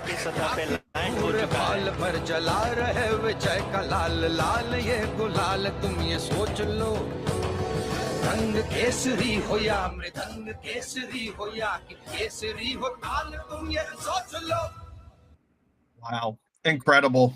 Good job, India. Well done. Well done. Well, didn't they also, not India, but wasn't something recently put out that they found a possible fossil on Mars or something, that the rover picked up, our lander rover, whatever, the one that's been up there for 100 years that supposedly is still working, took a picture of a rock and it looks like a fossil. That's the other thing. That's terrifying. Solar is powerful stuff, but that thing's still running out there. That blows my mind. Just fucking plodding around on the surface of Mars. Yeah. I'm not finding anything for fossils. Yeah, I might be wrong. I think it was Mars that I saw. Again, on half the shit I see, I know, and that's why I bring it up. I see it on Instagram or YouTube, or it could be fake. I try to vet things, and that's why I didn't bring it forth as, pull it up here, because I don't know. Yeah. And I don't want to be one of those people that, hey, watch this. Oh, they found this, and, thumbnail it. And I mean, we would like thousands of views. Don't get us wrong, guys, but oh, that'd be great. Yeah. That'd be great. But I don't know if we have enough service, if we're good enough Americans to warrant us talking about this stuff. Definitely not. No. But I blew a veteran behind a Walmart one day. Okay, well, that is service. Okay. To your country. Thank you. I think that actually gets us something. What do you think? Is there a way where the alien conspiracy is separate from the moon landing? What I mean is there a way to where the UFO technology, the working with unidentified flying craft, re-engineering stuff could be true, but the moon landing could not be true? So you're saying, like, could we have all this technology and then in the 60s? You're saying without the influence of reverse engineering, alien technology. I'm saying, assume that we had the technology, that we were already re-engineering stuff. Is there still a reason for us to fake the moon landing? Yes. If we could have actually won. Yes, logistical reason. Cheaper? Money, everything. It's just, why? Because, I do believe we've gotten things and people out of our atmosphere. I do believe that, whether you believe the moon is in the atmosphere or whatever. I believe we have gotten things and people out there. But when you look at space travel, everything is weight. Everything it's weight. It's all on weight. Oh, we need to put an extra pound out there. We need this much more thrust. We need let alone human bodies. Like, we're a bunch of wasted weight. I wouldn't say wasted. I wouldn't say human life is wasted, but if you can have cameras and all this shit out there anyways, why not launch something out there that like we have, spin the camera around, put a claw down, pick up some dirt. Like, why put someone out there? And I get the space race. I get there was some, but that just leads more to faking it. Yeah. Why actually do this? Even if we had the technology, had it, and a lot of, and I've talked to my mom about this, a lot of people who grew up then and, were around for that, are very passionate about it. And that's where I think you run into that problem, is that, like, that was a big part of their childhood. And that was a big part of them, is like, we went to space, we put someone on the moon. And, have you ever they're asked, so caught up in it. And it's just like, well, I mean, really look at it. Really look at everything since then. Yeah. And I haven't laid it out to her like that. And I think I will, because we do talk. We like to argue. It's one of our pastimes. And, we're never take it to heart. But it's like us. Me and you will just start fighting just because it's fun. Yeah. Go ahead. Have you ever asked her, or maybe your dad, or somebody from that age demographic, if people questioned it around the time it happened? No, and I should. And that's and one thing I've been curious to of. Talk to about that, because he's kind of the one that's more on the edge like me. He's like, well, right. I don't believe shit until I see it myself, type thing. Like, right, because that wasn't the information age. Like, no, exactly, and that's what I always go back to. There was no social media. There was no, there was 4 channels that you could turn on. Right. I even if that, I forget how, I don't know how many back then, but it wasn't like I can search on YouTube, search Google, search, X, search Twitter, and pull in all these different viewpoints and all this stuff in the matter of minutes. Back then it was the evening news in the newspaper, in radio. That's it. And if you miss those blocks of time when they're not doing their sitcoms or whatever, they're not doing, what was the old one back then? Everybody Loves Lucy and stuff like that. Like, you had to wait until the next day. Yeah, and it's not like they would, there was news back then talking about, well, there's this crazy guy thinks the moon landing's fake. That would never happen. Nope. It was so much easier to shut people out back then, because it was all, and that's Look where at Roswell. It leads into it was the perfect situation, the perfect time.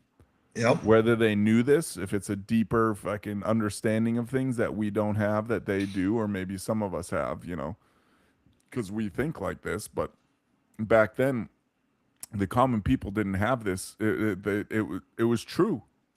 And that's kind of where I think sometimes when I have my argument with my mom and stuff, again, we're never mad at each other, but we debate. I should not say an argument, a debate.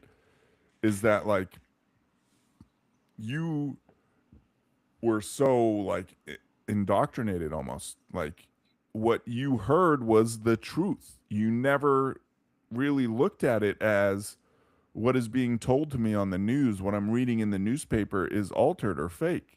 It just wasn't, and I could be wrong. There's no opportunity to do that. Exactly, and we don't have any older viewers right now, but if we ever do, maybe they can put into this. But that question wasn't really in their mind back then like it is today. No. I mean, you can even think about that from our childhood, like growing up. Yeah. Like people would call politicians idiot stuff, but there was no alternative, point of views. Even then, it was still the news. There was there was no internet. There was the evening. The closest you could get was like a late night documentary on the Roswell case. Well, even that, like, or what your dad in the industry he was in, the late night AM talk radio, going cross country type stuff. Yeah. for the most of it, like I remember when in my young childhood, like the evening news was a holy grail. Like you Oh, tuned 100%. in because that's the only way besides newspaper you would find things out. And that's again, 30 years ago. Yep. And, dude, that's some nostalgia you're bringing back right now. I just think about driving cross country with my dad, late at night, listening to Coast AM. That was, there's nothing better than Coast AM. No, I didn't have that experience. I know of it from talking to you. I had the experience of, it was 5 o'clock news. Oh, the 5 o'clock news is on. No, and my mom worked, she was the hardest worker I know. She wasn't home, but my dad be cooking dinner and the 5 o'clock news would be on. Yep. Always, every night. And it was. I turn the news on still, but I turn it on from a perspective of what are these fucking people talking about now? And the whole time just turn it on anymore, dude. Queck said 4chan. Yeah, 4chan. Have you ever seen the 4chan? The documentary or whatever? No. The 4chan UFO leaker. Let me see if I can find it real quick. I really want to show this video. Show that video now while you search that. But what is this video? Yeah. So this video, this is a guy. He's doing a deathbed confession. Calling me sheep now because I watch the news. I'm being critical of the news. I don't watch it for pleasure.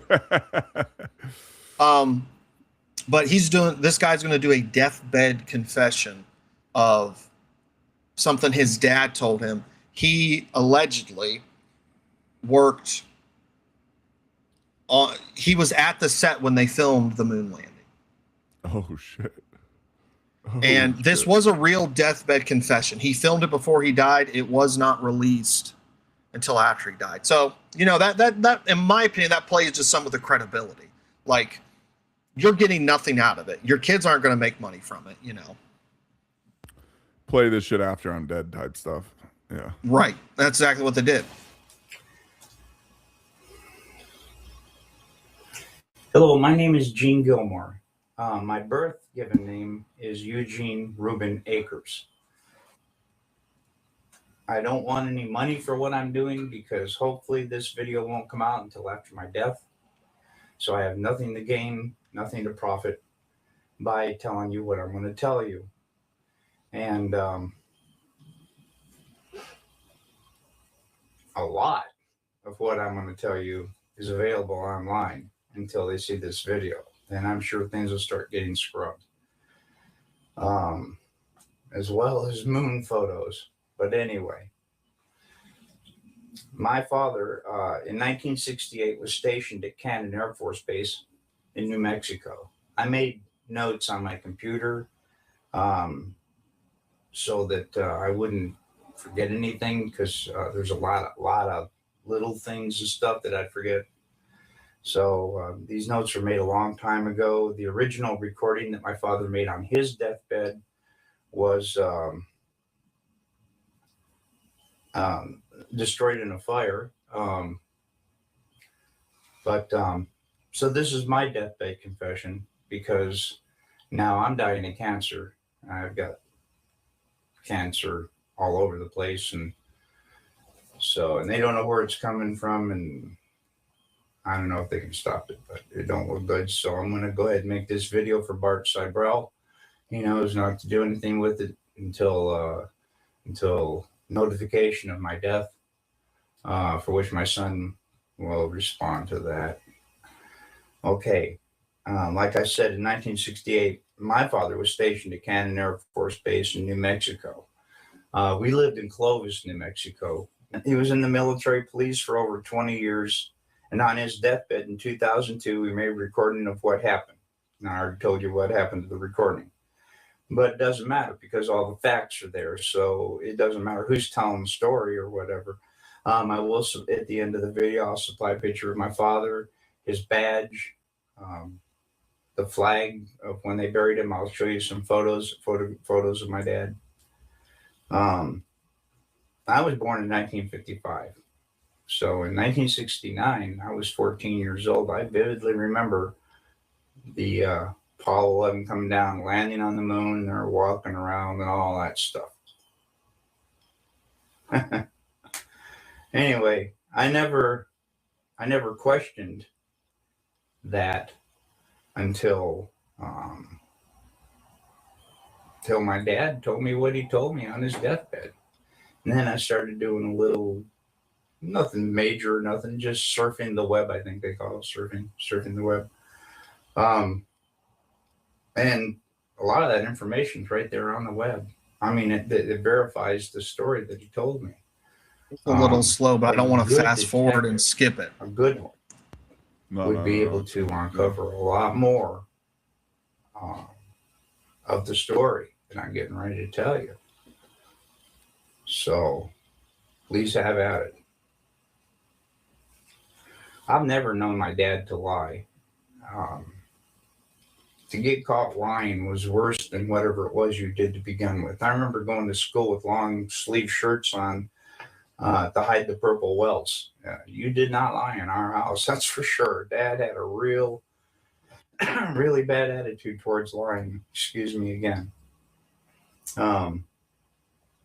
Okay. Anyway, this is the story that my dad told me on his deathbed. Project Slam Dunk was the name of this. President Johnson in 1968. Okay. In Cannon Air Force Base in 1968, he said by the time he got there, that there was already 2 large hangars that were connected.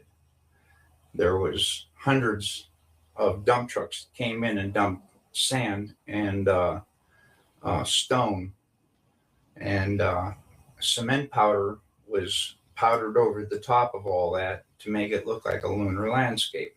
They had men that fashioned it into a lunar landscape, he said. Okay, I've never known my dad to lie, so this all took me by surprise. You know, what's that all about?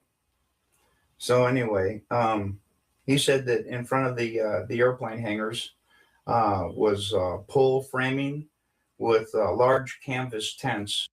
One interesting thing I want to say here is Cannon Air Force Base is less than 2 hours away from Roswell.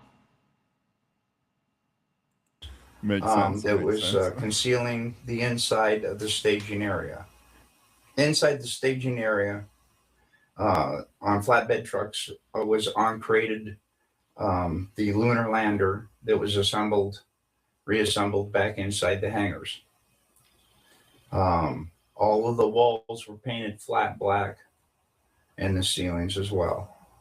He was sworn to secrecy by the NSA, and they would put him in prison for breaking that oath. I agree. When Dad saw the moon landing on TV. You don't have to pause it. I was just letting him know that, you know, whether we went there or not, the footage we saw was fake. Oh, yeah. I completely agree with that. All right. He cried. He said he knew that what he had witnessed. If you want to talk about something, just tell me to pause it. Exactly what they recorded in that hangar. There was no reason for them to go flying around and everything. They had detailed high definition photos of the landing area.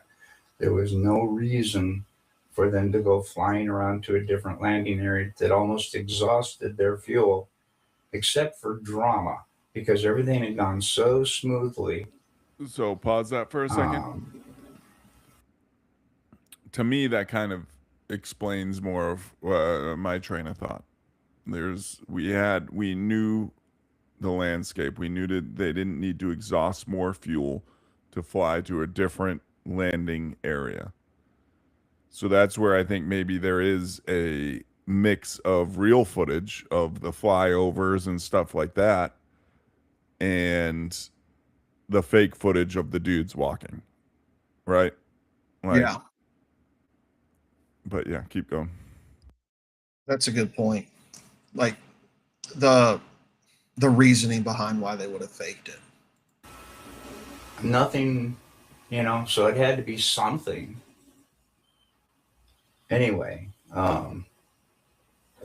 Dad was one of 3 guards that guarded the inside of the front entrance. There was a list of 15 people who could enter. No one else was allowed by order of President Johnson. And here is that list. And I gave it to Bart Seibel as well. And he checked out a lot of these names, and he says he can verify a lot of these people and what they do. And I come across a couple myself.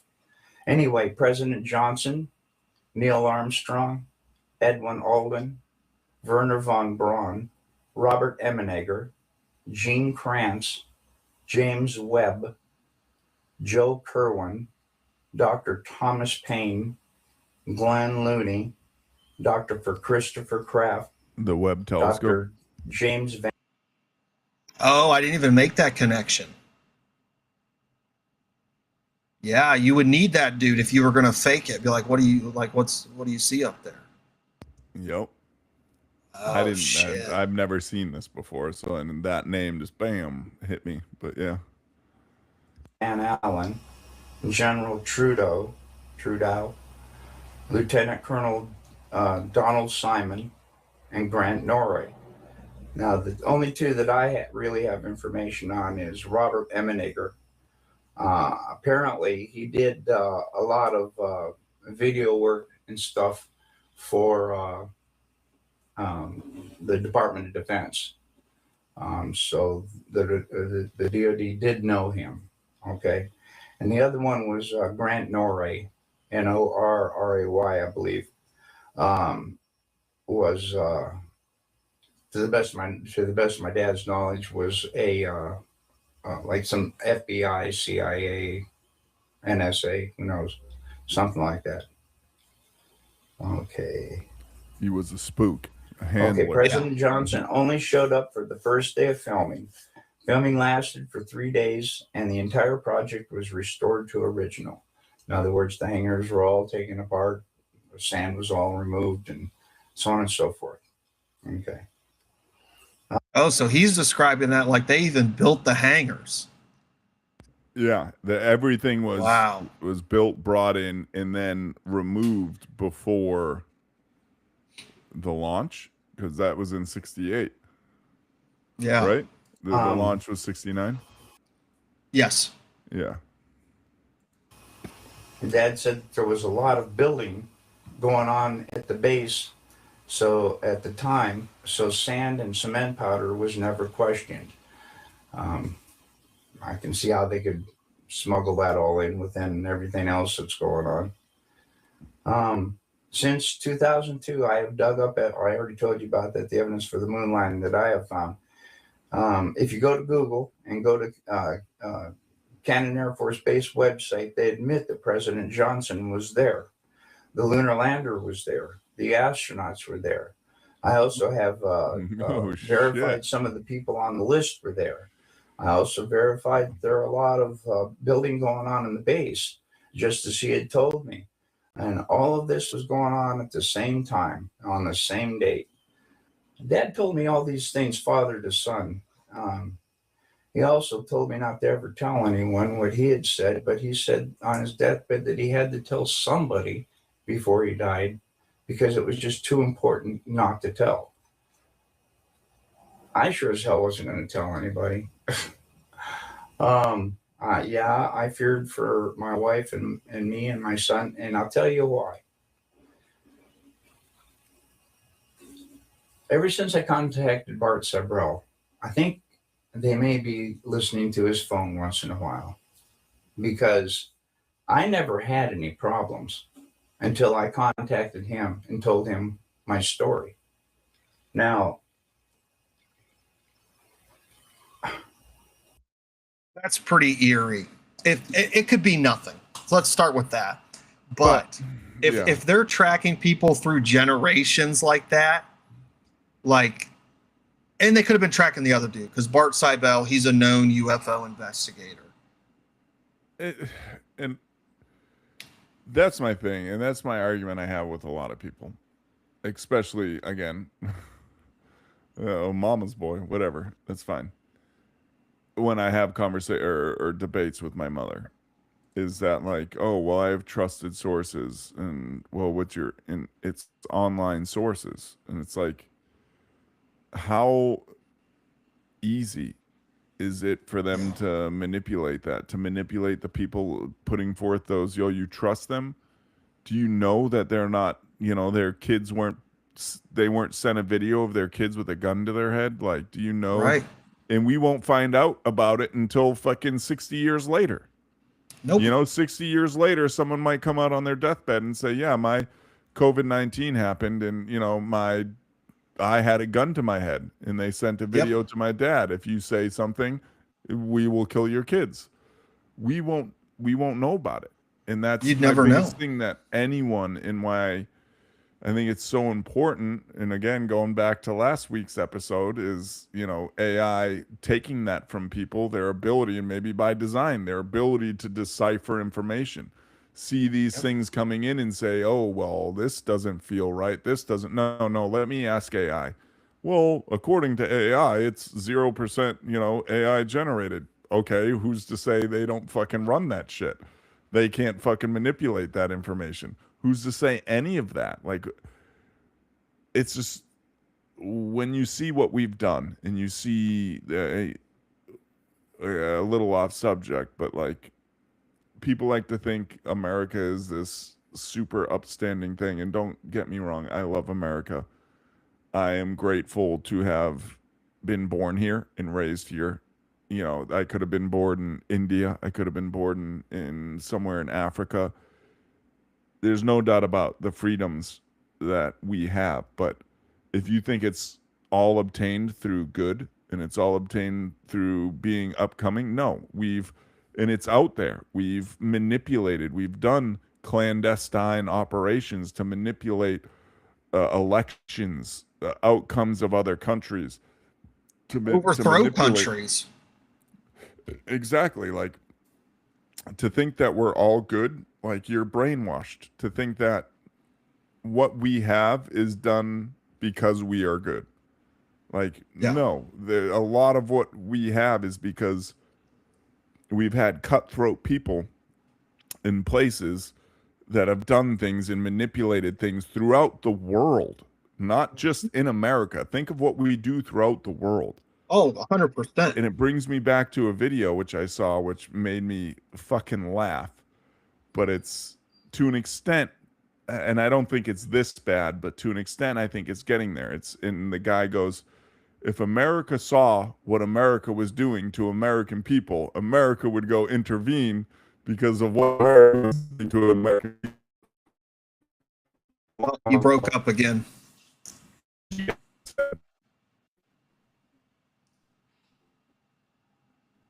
He'll be back. He'll be back. He'll make that point. But to touch on that, I'll just say this while he's gone, is I just saw, it was one of those congressional hearings, and they were asking this, I don't know if it was the director of the CIA, or if it was just a CIA agent, or if it was like a whistleblower. But they were asking him, has the CIA ever had to essentially assassinate or take out an American? And they said yes. One famous case is there was an American who was working with the Taliban. I think it was in Afghanistan. Might have been in Pakistan. I don't remember. But that was an American that CIA had taken out. Then they asked him, has the CIA ever taken out an American on American soil? And the guy said, I cannot comment on that right now. Which goes back to the whole thing, is our system is set up to where we will never know anything. They don't allow us to know anything. And that's just the way it goes. All right, you're back. I caught some of it about CIA killing Americans, and I don't know how much you caught, but the video was of, and I think there's levels to it, but the guy's like, if America saw what America was doing to American people, America would intervene because of what America is doing to American people. Yeah. It's 100% true. That's what I was kind of saying is, Congress or the House, one of the two was interviewing this, someone in the CIA or previously connected to the CIA, asked him if CIA's ever killed Americans. said, yes, we've killed, Americans connected with the Taliban in Afghanistan or some other country. Then they asked, has the CIA ever killed Americans on American soil? And his response was, I can't talk about that. Oh. Because the CIA is not supposed to operate on American soil. And that was my kind of where I was getting to. Like, if you think we're doing this shit overseas, we're changing the geopolitical landscape with what we do. If you don't think we're operating within our own borders, whether it's killing someone or whether it's manipulation techniques, coercion, you're wrong. Like, and that's my biggest thing is why, you say you don't vote anymore. Like, when it comes to upper level, excuse me, Jesus. Oh, when it comes to upper level government, I don't think democracy is alive. It's not alive. Where I think democracy is still alive and where I think it's important and we need to focus on is your lower level government. Your lower level stuff, because those are the guys we need to get in and open their mouths. Whether they're heard, I don't really know that yet. Whether they can make an impact, don't really. But I will stand on this. I'll stand on this point. They're not going to make it from local to federal, and especially not president, unless they play ball. 100%. If you're not willing to play ball, you won't make it. And I think originally why I didn't vote, but why so many people voted for Trump, again, another episode, is because he was on the cusp of that, because he was so self-financed. He was so, or at least ran on that. He had all these beliefs, and maybe I think he believed it, and that was his plan. But after now he was elected again, it was kind of like, listen, man, are you going to play ball this time? Or are you with the group? And that's why we've seen such this dude is like, God forbid I help our country. It's crazy.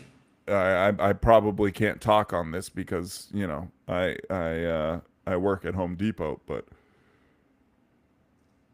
it's his turnaround and he's and maybe that's a problem to electing old people. Maybe he's just going crazy, but like, I don't think that's what it is. I don't either. I think it's something else. Me, I play both sides. You're just, yeah, I know. But like, man, what people voted for and what I kind of defended myself. I did not vote because I just don't. It's the presidential election doesn't. Who's going to be there is going to be there. Either or. Maybe it is still democracy, but they're both read in. They're both playing ball. They're both on the same fucking page. Yeah. And go ahead. I was say the fact the president has to be read in about UFOs and national security, which is a national security risk, tells you all you need to know. Clearly, there's people who are in control. Yeah. For either side. And this is more on the borders. Okay, maybe democracy does work, but either way, okay, we have a Republican in office. We're gonna play this route. This is our playbook. We go through this. He says this. He does this.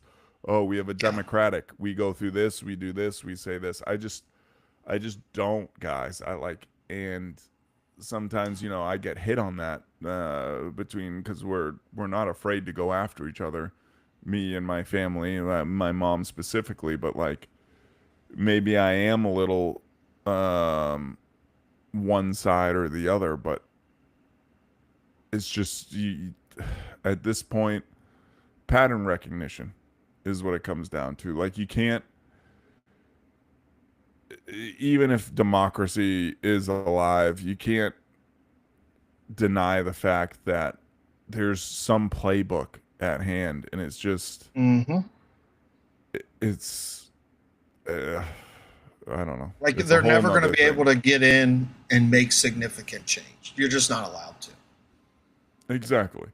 And maybe if anything, I think he wanted to make those changes in the first term, and then he just lied this time to get back in. Because I remember when he won the election in 2016, and he did the thing where they come out and we won the election, all that on the day of election night.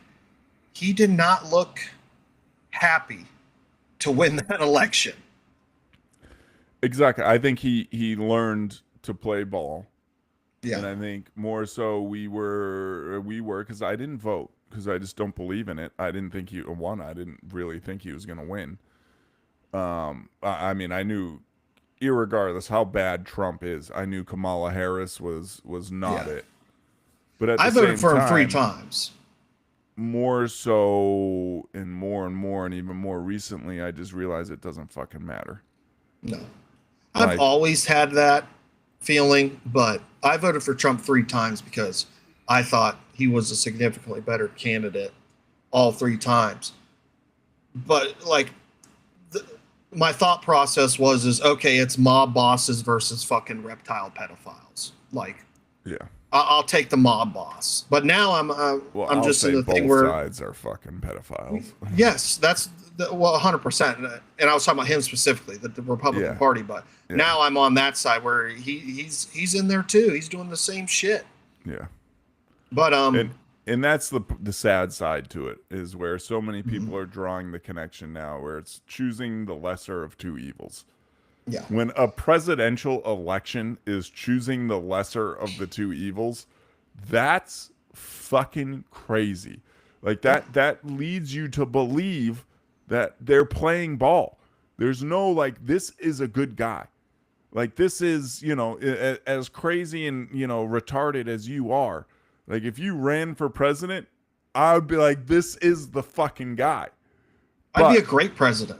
I mean, better than what we have. You'd be more for the people. No taxes.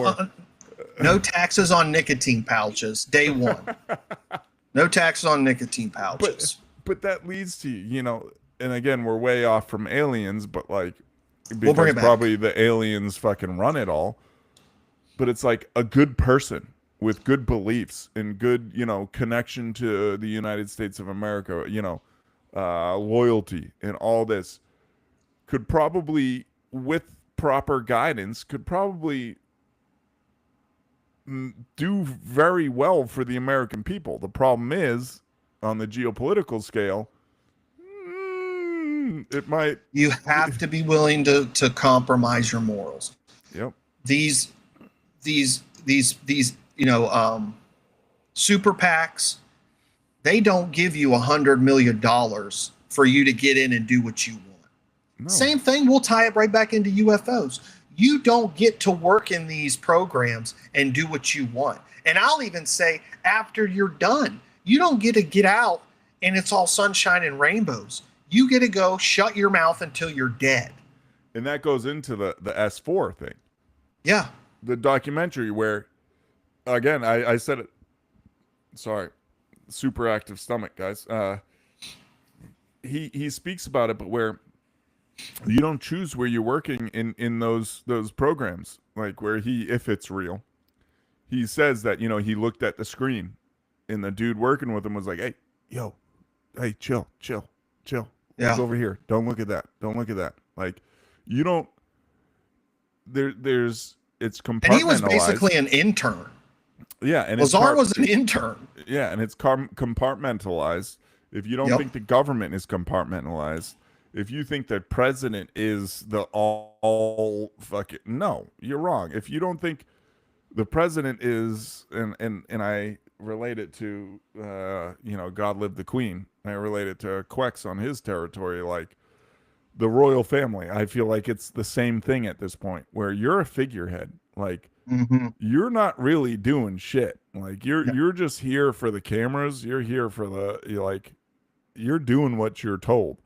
Yep. And I think that's why he didn't. He got. A lot of people didn't like him too. So maybe there is some democracy involved in it, where they follow your trends. But I don't think he played ball enough the first time, and they were like, "Yep, sorry, man, you gonna play ball this time?" And he was kind of like, "Yeah, and now he's playing ball. Before we hop back into the UFO thing, I want to hit on something that I've been saving. It's how you were talking about the CIA, and if you don't think they've killed Americans, there is, you can find the interview. I'm not going to pull it up right now, but there is a family who has sued the U.S. government because their brother was tortured to death after the Oklahoma City bombing. He was in a jail, and the CIA, FBI, one of the two, immediately sent out these pictures of John Doe number 2. He slightly resembled John number 2. They took him from the jail. They're all read in. Yep. Put him in this prison and tortured him to death inside the prison. They have witnesses from one of the guys who was down the hall. Like, so I mean, that there right tells you they'll just, even if they suspect you of something, they're willing to kill you. And I saw your hitch when I said that. When I said they're all read in, I meant FBI, CIA. They're all read in. They're all like they're if you think one's good and the other's not, like and anyone who's worked in the government, as you can as you know, a fast food employee can attest to, is they'll be toe stepping. They'll be, you know, I can make you look bad. They'll always be that shit. But if you don't think they're all read in and all on the same page and not gonna, yes, 100%. Like, and that was my biggest argument before, is where if you think we're so good and you think when it comes to shit like that, if you don't think they're gonna fucking throw someone in a cell and torture them to death because they're confident they have you figured out, you're American, not American, it doesn't matter. And this kind of goes into, you know, I agree with, you know, the deportations. I agree with it. It's been too much. But people are seeing it on, oh, it's just, oh, these you know, immigrants are being treated so bad. Like, yes, it's not en masse, so to speak, of American people.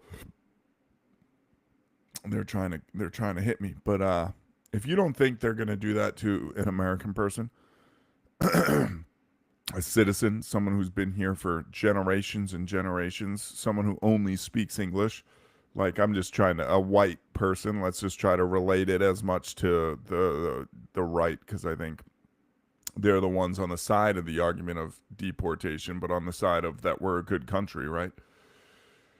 If you don't think they're going to do that to you, to your brother, if you're seriously suspected or involved in something, like if you don't think there's no limit, there is no fucking limit, man. Like, there's no due process. They will use it on you. Yeah, there's no due process. There's none of this shit. Like, nope. If you look what they did to Jan Sixers. Yeah, if you are believed to or are that bad in relying on due process and relying on this is America, no, you're fucking wrong, man. Like, you're toast. Like, it's probably, especially if you're working with someone else, it's probably not going to be fucking good. Like, you're going to be tortured. Yes. Whether, you know, and I think they have deeper means to do so than physical torture nowadays, but you're going to be. Oh, yeah.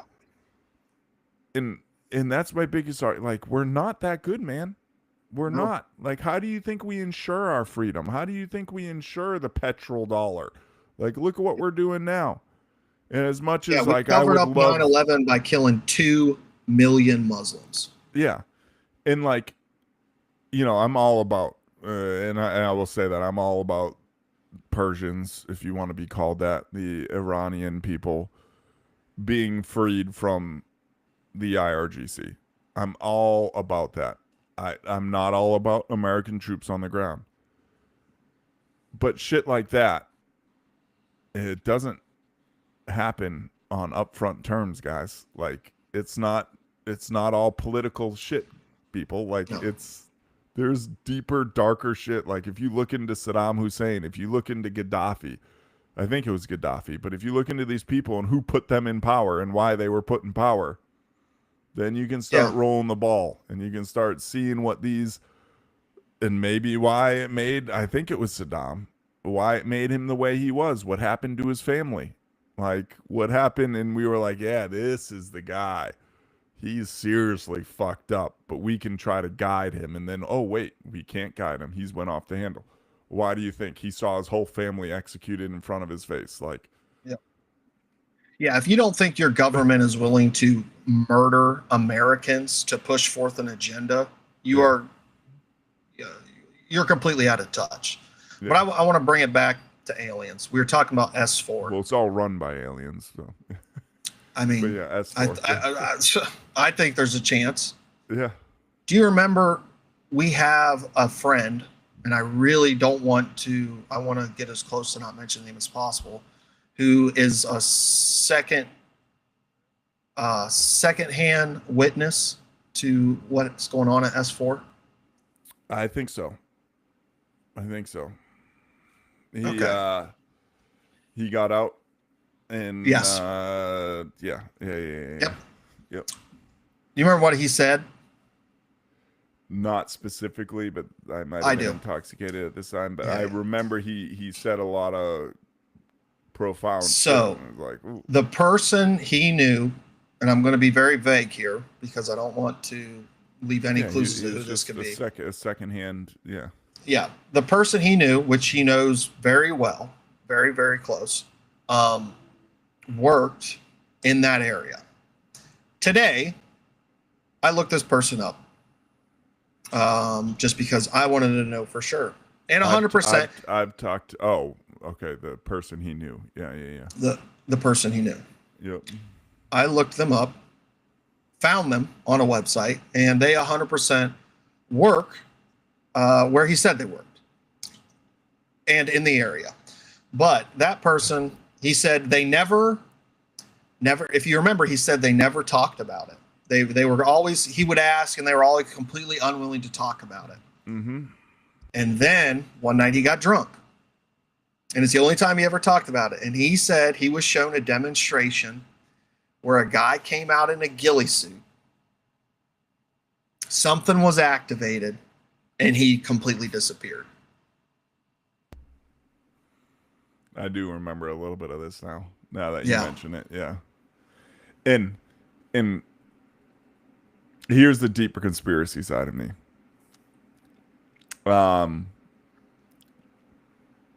What happened to the person that we know, maybe there's some deeper, I mean, we understood how he was, right? Like, God, I talked to him here and there. God loved the guy. I do. I mean, here and there, once a year maybe. Maybe that just leads you down like that dude who you played the video of had cancer, maybe it's some deeper, and I'm reaching here. I get that. Yeah. You understand the situation, and I understand I'm reaching here, but maybe it's more than that, and maybe he's dealt with his own shit along the way since I've talked to him. And truly a good dude. Was he fully mature, or did he make a mistake? Yes, but a good guy. He was a good dude. Yeah, a nice guy. Yeah. But I always find that interesting. That really goes back to the world's smaller than we think. And they can't control information. Sure. They can't control information from getting out. The fact that I have met people that are connected to Area 51, connected to the creation of the COVID-19 vaccine. And what? Oh, yeah. I remember now. Yeah. And another person besides myself who was a witness to Freemason burial. Like, it's just, it's crazy. So not Freemason, but what's the other one? It's the Veterans Association. Not VA. What's the other? They wear the hats, the goofy hats too. The Legion? Legion. Dude, at my uncle's burial. Like everything went down, and then this dude that could barely fucking walk comes up and starts talking to my aunt. And you see my aunt, like she's being respectful. She's obviously tired at this point. You know, he had cancer and had a like, it's been years. It's taken a toll on her. But you can also tell she's. And after everyone leaves, family can stick around for this, and we're all sticking around a little bit. And this guy walks up, and again, not on the same level, but kind of on the same level. And he starts doing this whole thing with her, this whole spiel. And you can tell she's kind of like, all right, man. Like, all right, you good? Like, all right. And he keeps going and keeps going and keeps going. And you can see at this point, my aunt's a little uncomfortable. She's like, all right, okay. Like, kind of like, you know what I mean? Like, you done? Okay, got it. Like, you good? All right. And it was just the whole thing. And again, it's not on, Freemasons or any of that shit, but it's another group. Like, again, not on the same level. But yeah, it was just weird. Weird. It was just, the whole thing was like, dude, you're not family. What was he talking to, like the body? What was he doing? No, to my aunt, to the wife. Oh. And was like, he was all this, he was blah, blah, we love him, and just kept going. But like the fact that he was so persistent, and she was clearly, everyone could read it. She was clearly like, okay, like pulling away, like, all right. Yeah, like I gotta go. Yeah. And he just stayed there for probably 2 minutes saying this shit before he was pretty much carried off.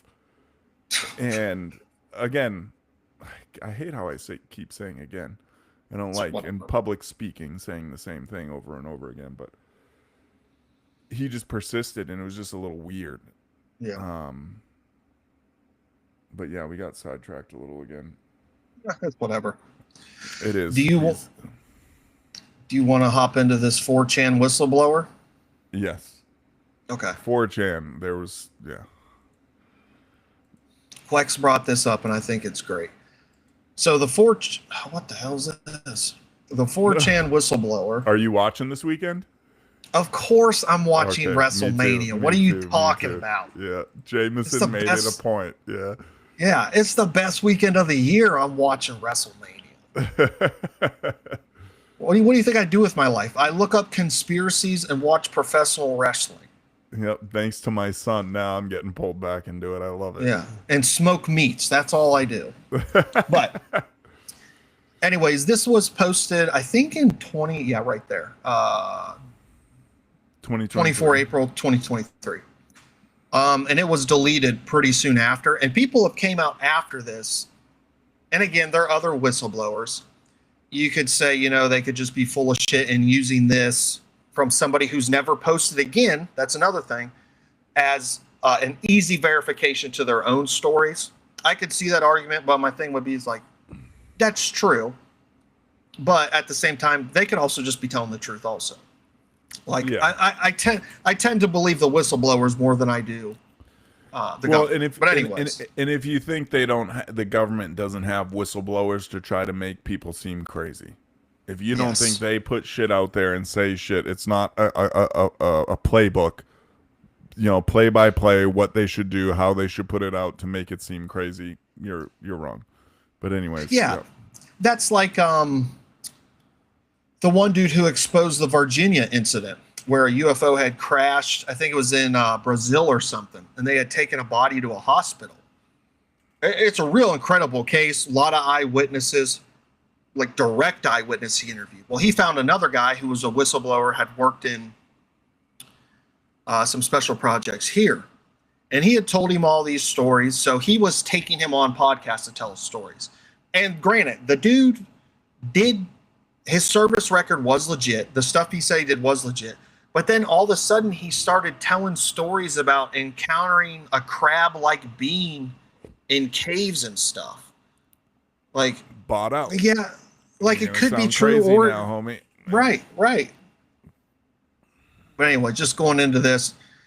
And then again, you guys are gonna have to listen to me read, so I apologize. But the poster says, I have intimate knowledge of what the U.S. currently knows about UFOs minus the last 2 years. So makes it seem like he got out and then a few years later decided to blow the whistle for whatever reason. UFOs are primarily unmanned drones. Makes which 100% sense. Yep, we were just talking about that. UFOs are built to spec each time they are deployed. That's a little confusing. Makes it kind of seem like they have to build them every time. But I mean, if they're super advanced, it's 3D printed to 20 minutes on a fucking printer, so to speak. You know what I mean? Like, yeah, kind of makes sense too. UFOs are created by a mobile construction facility that hides in the ocean. Oh, okay. Yeah. 3D printer in the ocean. And does that kind of go to what we're hearing a lot of in the last, I would say, 3 years about them being huge mega structures in the ocean? Mm-hmm. And it goes into the biblical stuff too. And some of the stuff you've heard from people like Bledsoe when he talks about, you know, some of the stuff he's been alerted to about these giant orbs will come out of the water. And he correlated it to after a conflict between Iran and Israel. Construction facilities destroy anything that comes close to it and will disappear for days when approached aggressively. That makes me think of that Russian sub that just went missing a couple years ago. Do you remember that? It just completely disappeared. What if it got too close to one of these? What if that's the bloop? They hear, you know, the bloop Oh, they hear, shit. and they hear that shit, and that's it just disappearing. Some other craft, just some supersonic, deep underwater fucking bloom, and it just because that's never been explained. Yeah. U.S. believes the facility has been active on Earth for at least 100 years or much longer. And then basically it went into like this kind of quick Q&A. Again, I only think this was up for like a week. It says if it doesn't officially exist, and I won't use the internet name on here either, internal name. The U.S. seems to believe so, yes. Did I miss a question? No, I didn't. I don't think, yeah. He says there have been encounters, but my information is limited since my specialty lies elsewhere. And then somebody asked if it was Uamamu. He said no.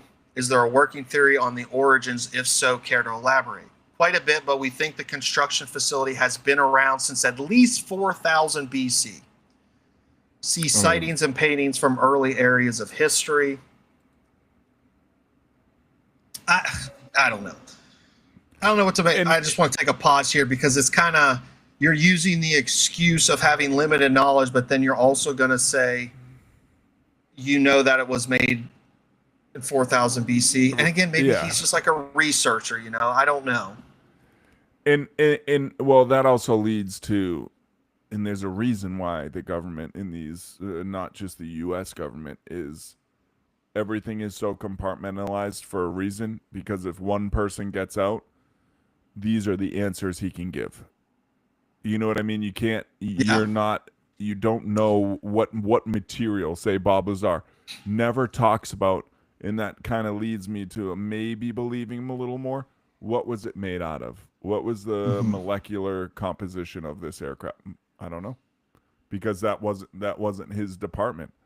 And you know, even in higher level CIA and all this stuff, it's compartmentalized. You have the dude collecting the information, and then you have a analyst that then takes it and puts that into what he puts up higher. It's all compartmentalized for this reason. So no one person can say, yeah, this. They can't have answers. Yeah. And I think that's a great way to judge UFO whistleblowers. If they have an answer for everything, they're probably lying. They're probably bullshit, yeah. It goes on to say, has any form of, this is an interesting one, has any form of intelligible communication been established? Yes, it also depends on your viewpoint. They mostly want very little to do with us until we start to talk about war and nuclear options. That's interesting because, you know, you see all the reports of them shutting down nuclear tests and all that type of stuff. It's one of the reasons why you see them so often at critical events. Do they know who or what is creating these craft? Yes, as mentioned earlier, the Mobile Construction Unit is responsible for their deployment and construction. also interesting, that goes into what Bill Cooper said that he saw in like the 60s when he saw a massive craft come out of the ocean when I think he was on a sub or something, some Navy vessel. Yeah. And he saw a massive craft come out of the ocean. He talks about calling it up. Yeah. Yeah. Yeah. Any potential that they are made by a higher branch of the U.S. government? Absolutely not. That's interesting because Bob Lazar clearly shows that we were working on them. Again, compartmentalized. Right. Maybe it's so beyond our comprehension, and that goes back to the shit you said, where it'll be fake. It could be fake. There's an alien invasion, and it's all a hoax, right? Yeah. Who's to say? And it goes back to what I said about throttling technology. Nothing is going to be put forth until it has to be. If you think the government is going to say, oh, we have something that can time travel, you're wrong. They're never going to say that until they have to. Not even that. Even if it's something minor that can benefit us. But they don't care. I know. I'm just going on the outer edge of explaining. I know. You know, like, oh, we have, 1290 fucking graphics cards. Yeah, we don't have to put that out yet. That's not in the waterfall scenario. Quex did bring up a good point, and I also like what you said about 4000 BC being very similar to the creation date. That's interesting. Oh, shit. But he said there's a difference between creating and re-engineering. You know, that's a good point. The words matter. He said, "Are they made?" Yeah. He goes on to say, "What allows Admiral Byrd?" Yeah, you're right about all that shit, Quex. Like, and that's where I think these conversations are good. Is where especially for me, because how I approach all this shit, you guys know, I'm not gonna say I have 100% belief in a specific thing. It's an ongoing development. I try not to either. There's some stuff I'm a little bit more convinced about, like the global elites all being pedophiles, but stuff like this, I'm still open-minded to. Well, that, and then it goes back to the ancient collapse of civilizations. You look at fucking Rome. What did they start doing? They started sleeping with kids, you know, breads in circuses, like all this weird shit, and then they disappeared. And we're doing the same shit. And it's probably the aliens that said, yo, dude, chill. Yeah, they fucking nuked them. We even know you're not supposed to touch kids. Like, relax. We don't even have genitals, so we know that.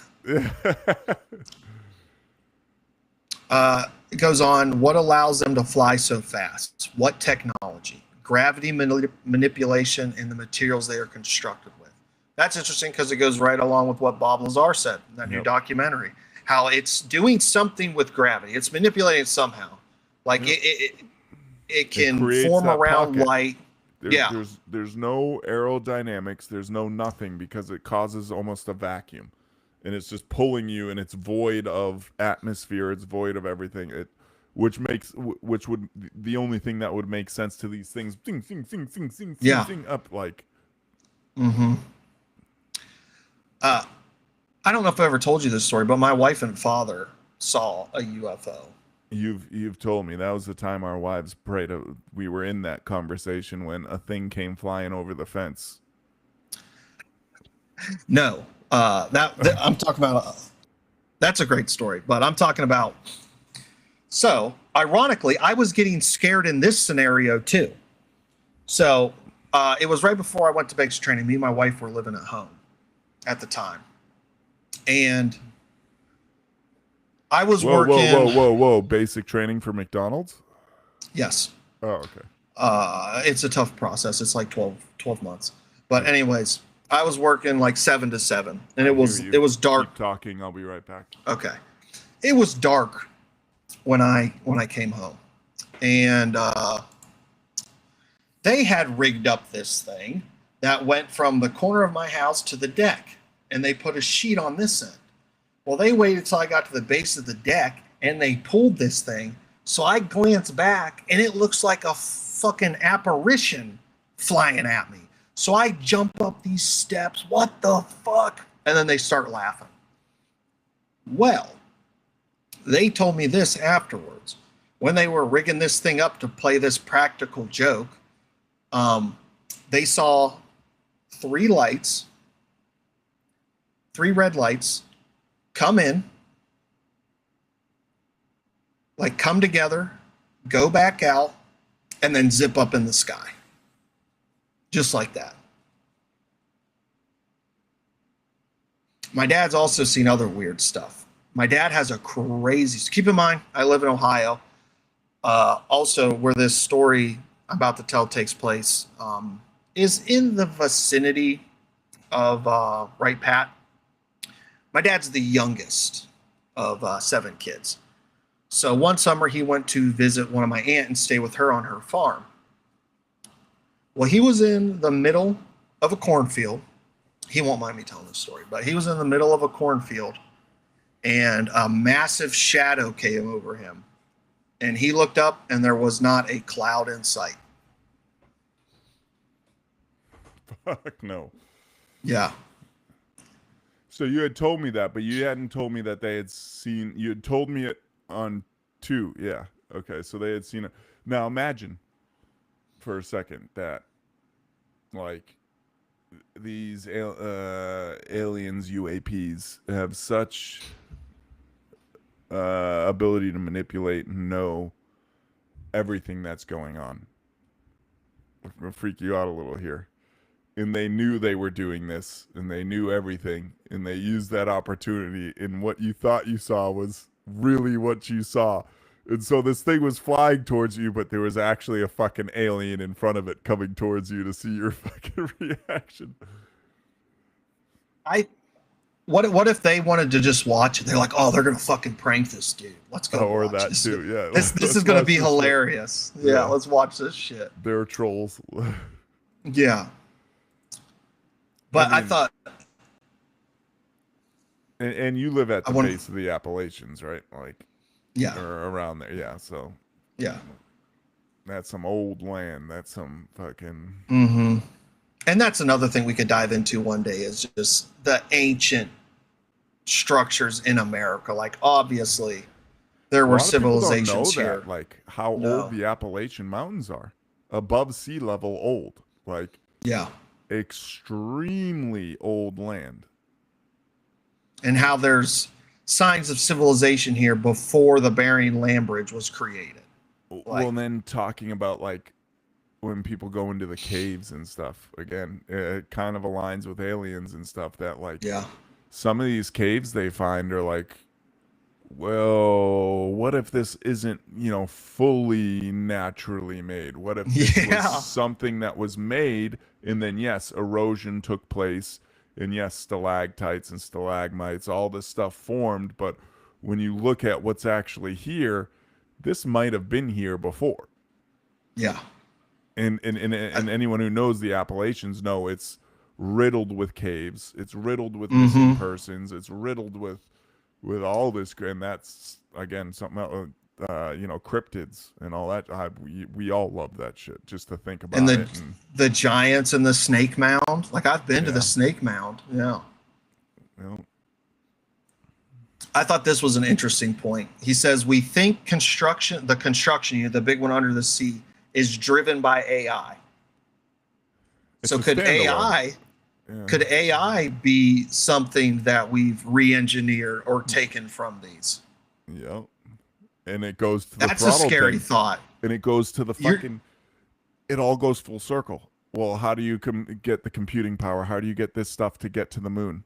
You know, nowadays we have AI with this, you know, metadata metadata, whatever you call it, analysis. What if they had it back in the fucking 60s? And again, throttled rollout. Now, finally, they're just like, yeah, I mean, people are probably coming to this conclusion on their own. How about we roll it out? Yeah, what if there's never been any bodies? What if they've never found any bodies because... the moon after AI? Yeah. And what if there was never any bodies? What if they've always been controlled by AI? You know, it kind of goes back into what Bob Lazar was saying with the chairs in the sports model. and there's the one chair that's sitting right in front of that pole. Where Like you would never see. It doesn't make sense. But they do look like chairs, so I'm not entirely sure about it. But we see how AI makes mistakes nowadays. What if it's just in the production process? Shit, the AI is just like, yeah, we put these chairs here. This makes sense. And then you go in there and you're like, well, why the fuck is this chair here? Because AI didn't really think of it that way. It was just, 3 chairs. There's 3 people here. Oh, yep. Yeah, it's an aircraft. You need chairs for people to sit down. Oh, dude, I never thought about that. AI could have. Wow. You're blowing my mind. An AI mistake. I didn't come to that conclusion until you just mentioned that. Like, yeah. But these little things, and I always draw back to synchronicities. Like, sometimes, happenstance and coincidence. But when you come into like synchronicities and come into shit that's just like, holy shit, and that's stretching it a little, but that's where it gets harder and gets more to. As I always tell everyone, you can call us conspiracy theorists, but only one has to be correct to make you start thinking, okay. Yep. 100%.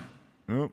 And there's been enough that are convincingly correct to where I'm just like, you can tell me anything at this point. I'm just you can't prove me wrong on some of them. And that's the thing. Mm-hmm. Yeah, maybe I can't undeniably prove you right, but you can't prove me wrong. Yeah. Yep. And that leads you to believe, well, maybe there's something at work here, whether it's manipulation of data or whatever the case may be. Somebody asked, do UAPs return to the manufacturing unit, the one under the sea? Says yes. Some come in and leave the planet, but very rarely. Usually the same number that comes in goes out unless special circumstances arise. It feels more like a carrier, but with construction capability. What are the purposes of UAP, surveillance of humans? The U.S. believes they are not here to harm us. They only seem interested in us once they realize we are destroying things around us, including each other. One of the officials in charge said something that struck with me. They act like keepers of a zoo, uninterested in the daily life of wildlife until there's a problem. But also, give me enough time to come up with a story and I could do the same thing. Again, just playing both sides. And here's where it gets fishy, is when you start asking questions that this guy shouldn't have firsthand knowledge of. Again, this stuff is compartmentalized. Yeah, what's buried under the Mesa at Skinwalker Ranch? Is that show even legitimate? It seems like some of the most legitimate research on anything paranormal that I've ever seen in my life, and I'm very curious about what they seem to be finding. No idea that project, if any, is likely kept separate. That's a good response from somebody not taking the bait. Yep. There are 2 rare elements found fused together that were under the Mesa, and I'm very curious what's going on there. No idea about that either. The crafts that we recover are built with numerous elements. Some aren't even obtainable here. That goes into kind of, the element 151. Yeah. And OP is a lying faggot if he's not back in 30 minutes.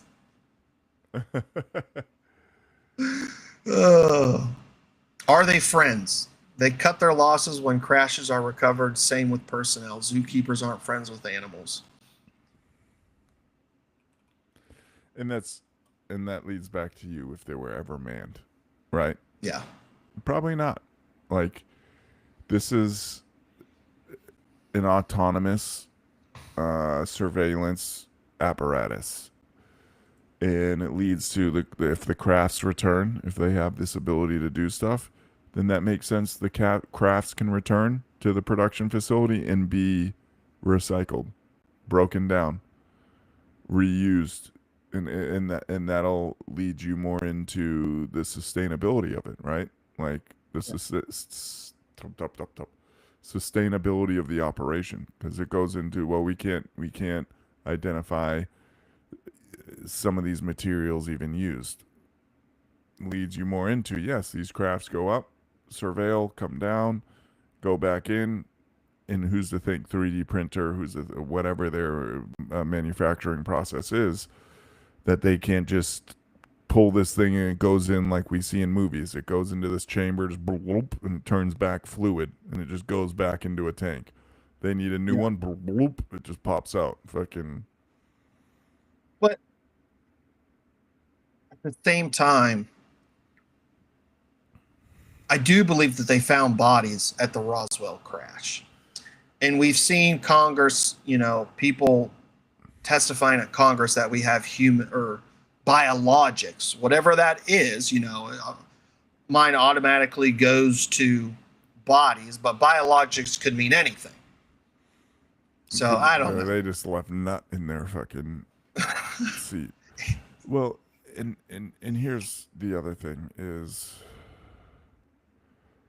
if you're going along the lines of aliens visiting Earth, whatever, then you have to go along the lines of, is there likely to be only one species, only one type, only one group visiting? Probably not. Probably not. Like if and that's how I think. If you're in the parameters of believing there's UFOs, then it's kind of hard for you to say there's not more than one. So maybe this one that they really know that has the most involvement, right, is this one that's under the ocean and it's surveilling us. It is, Prometheus. They gene seeded us. That's the missing link, whatever you want to say.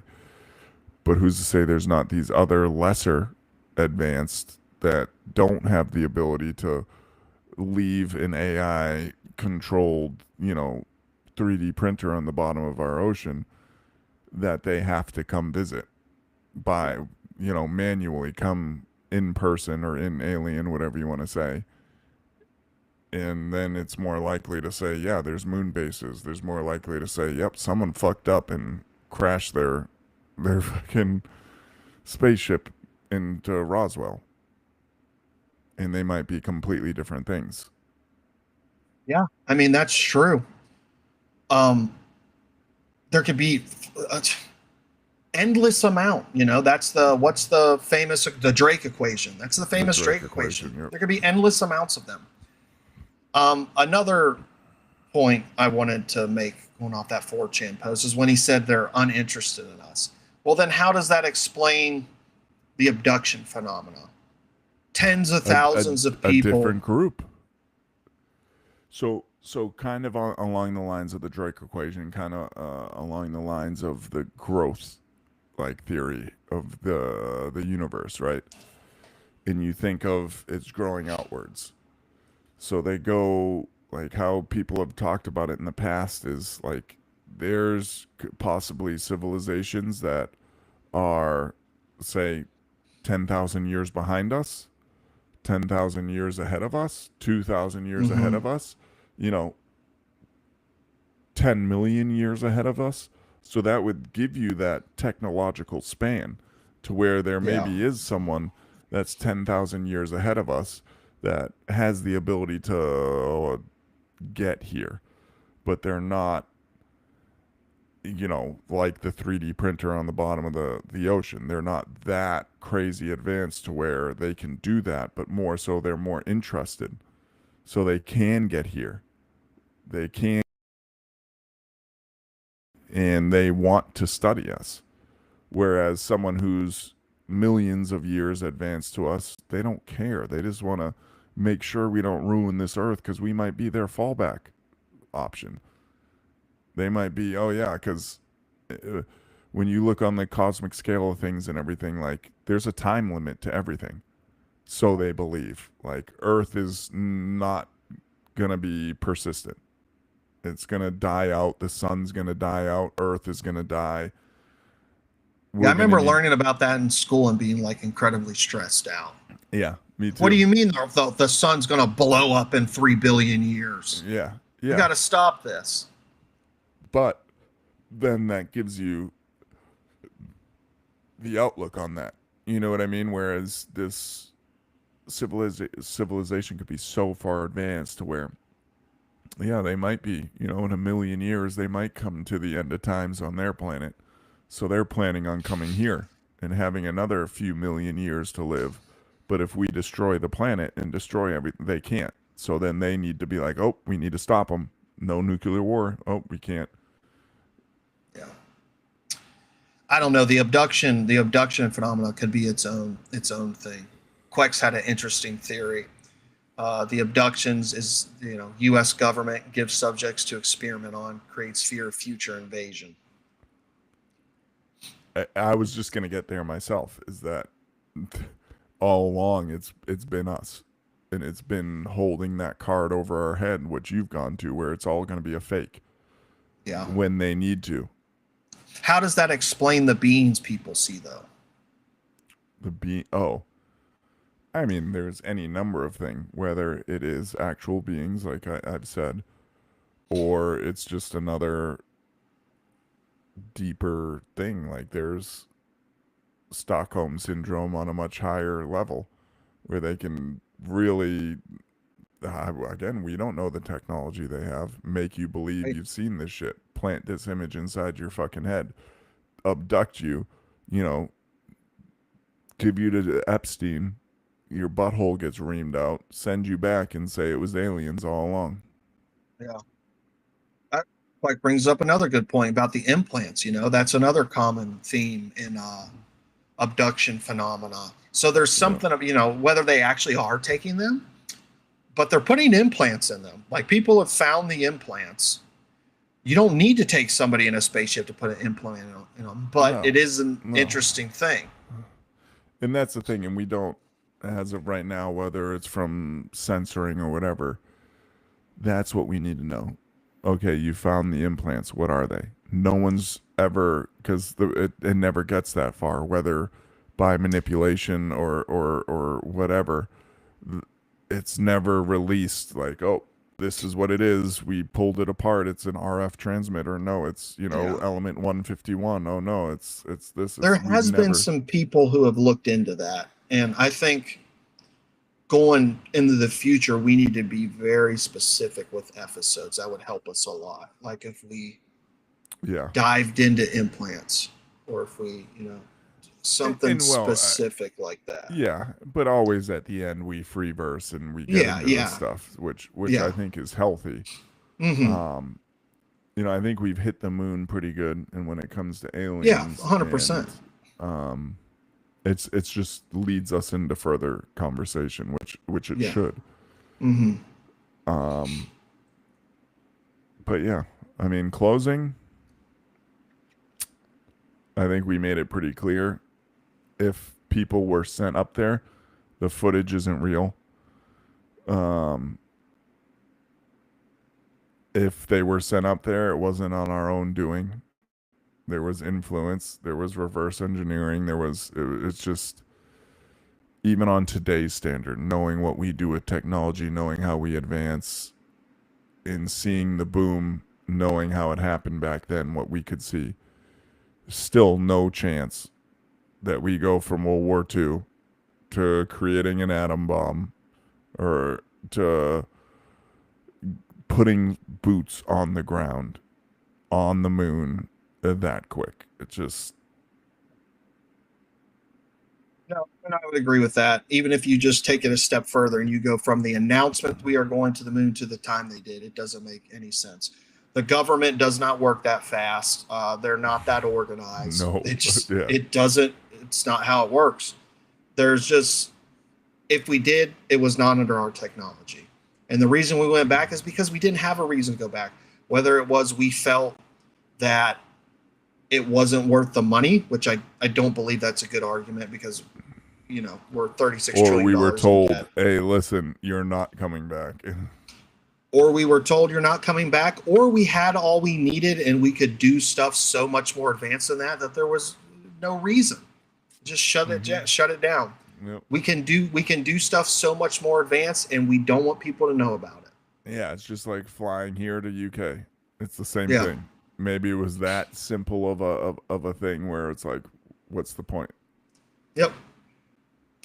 I think that's a good spot to end it. Yeah. All right. It was a good conversation. We will be back Friday night. It'll probably just be kind of like a current events episode. Those are usually a little bit more funner. Just end up riffing on stuff the whole time. But we'll be back Friday. We'll talk to you guys then. All right. See ya. Appreciate you guys.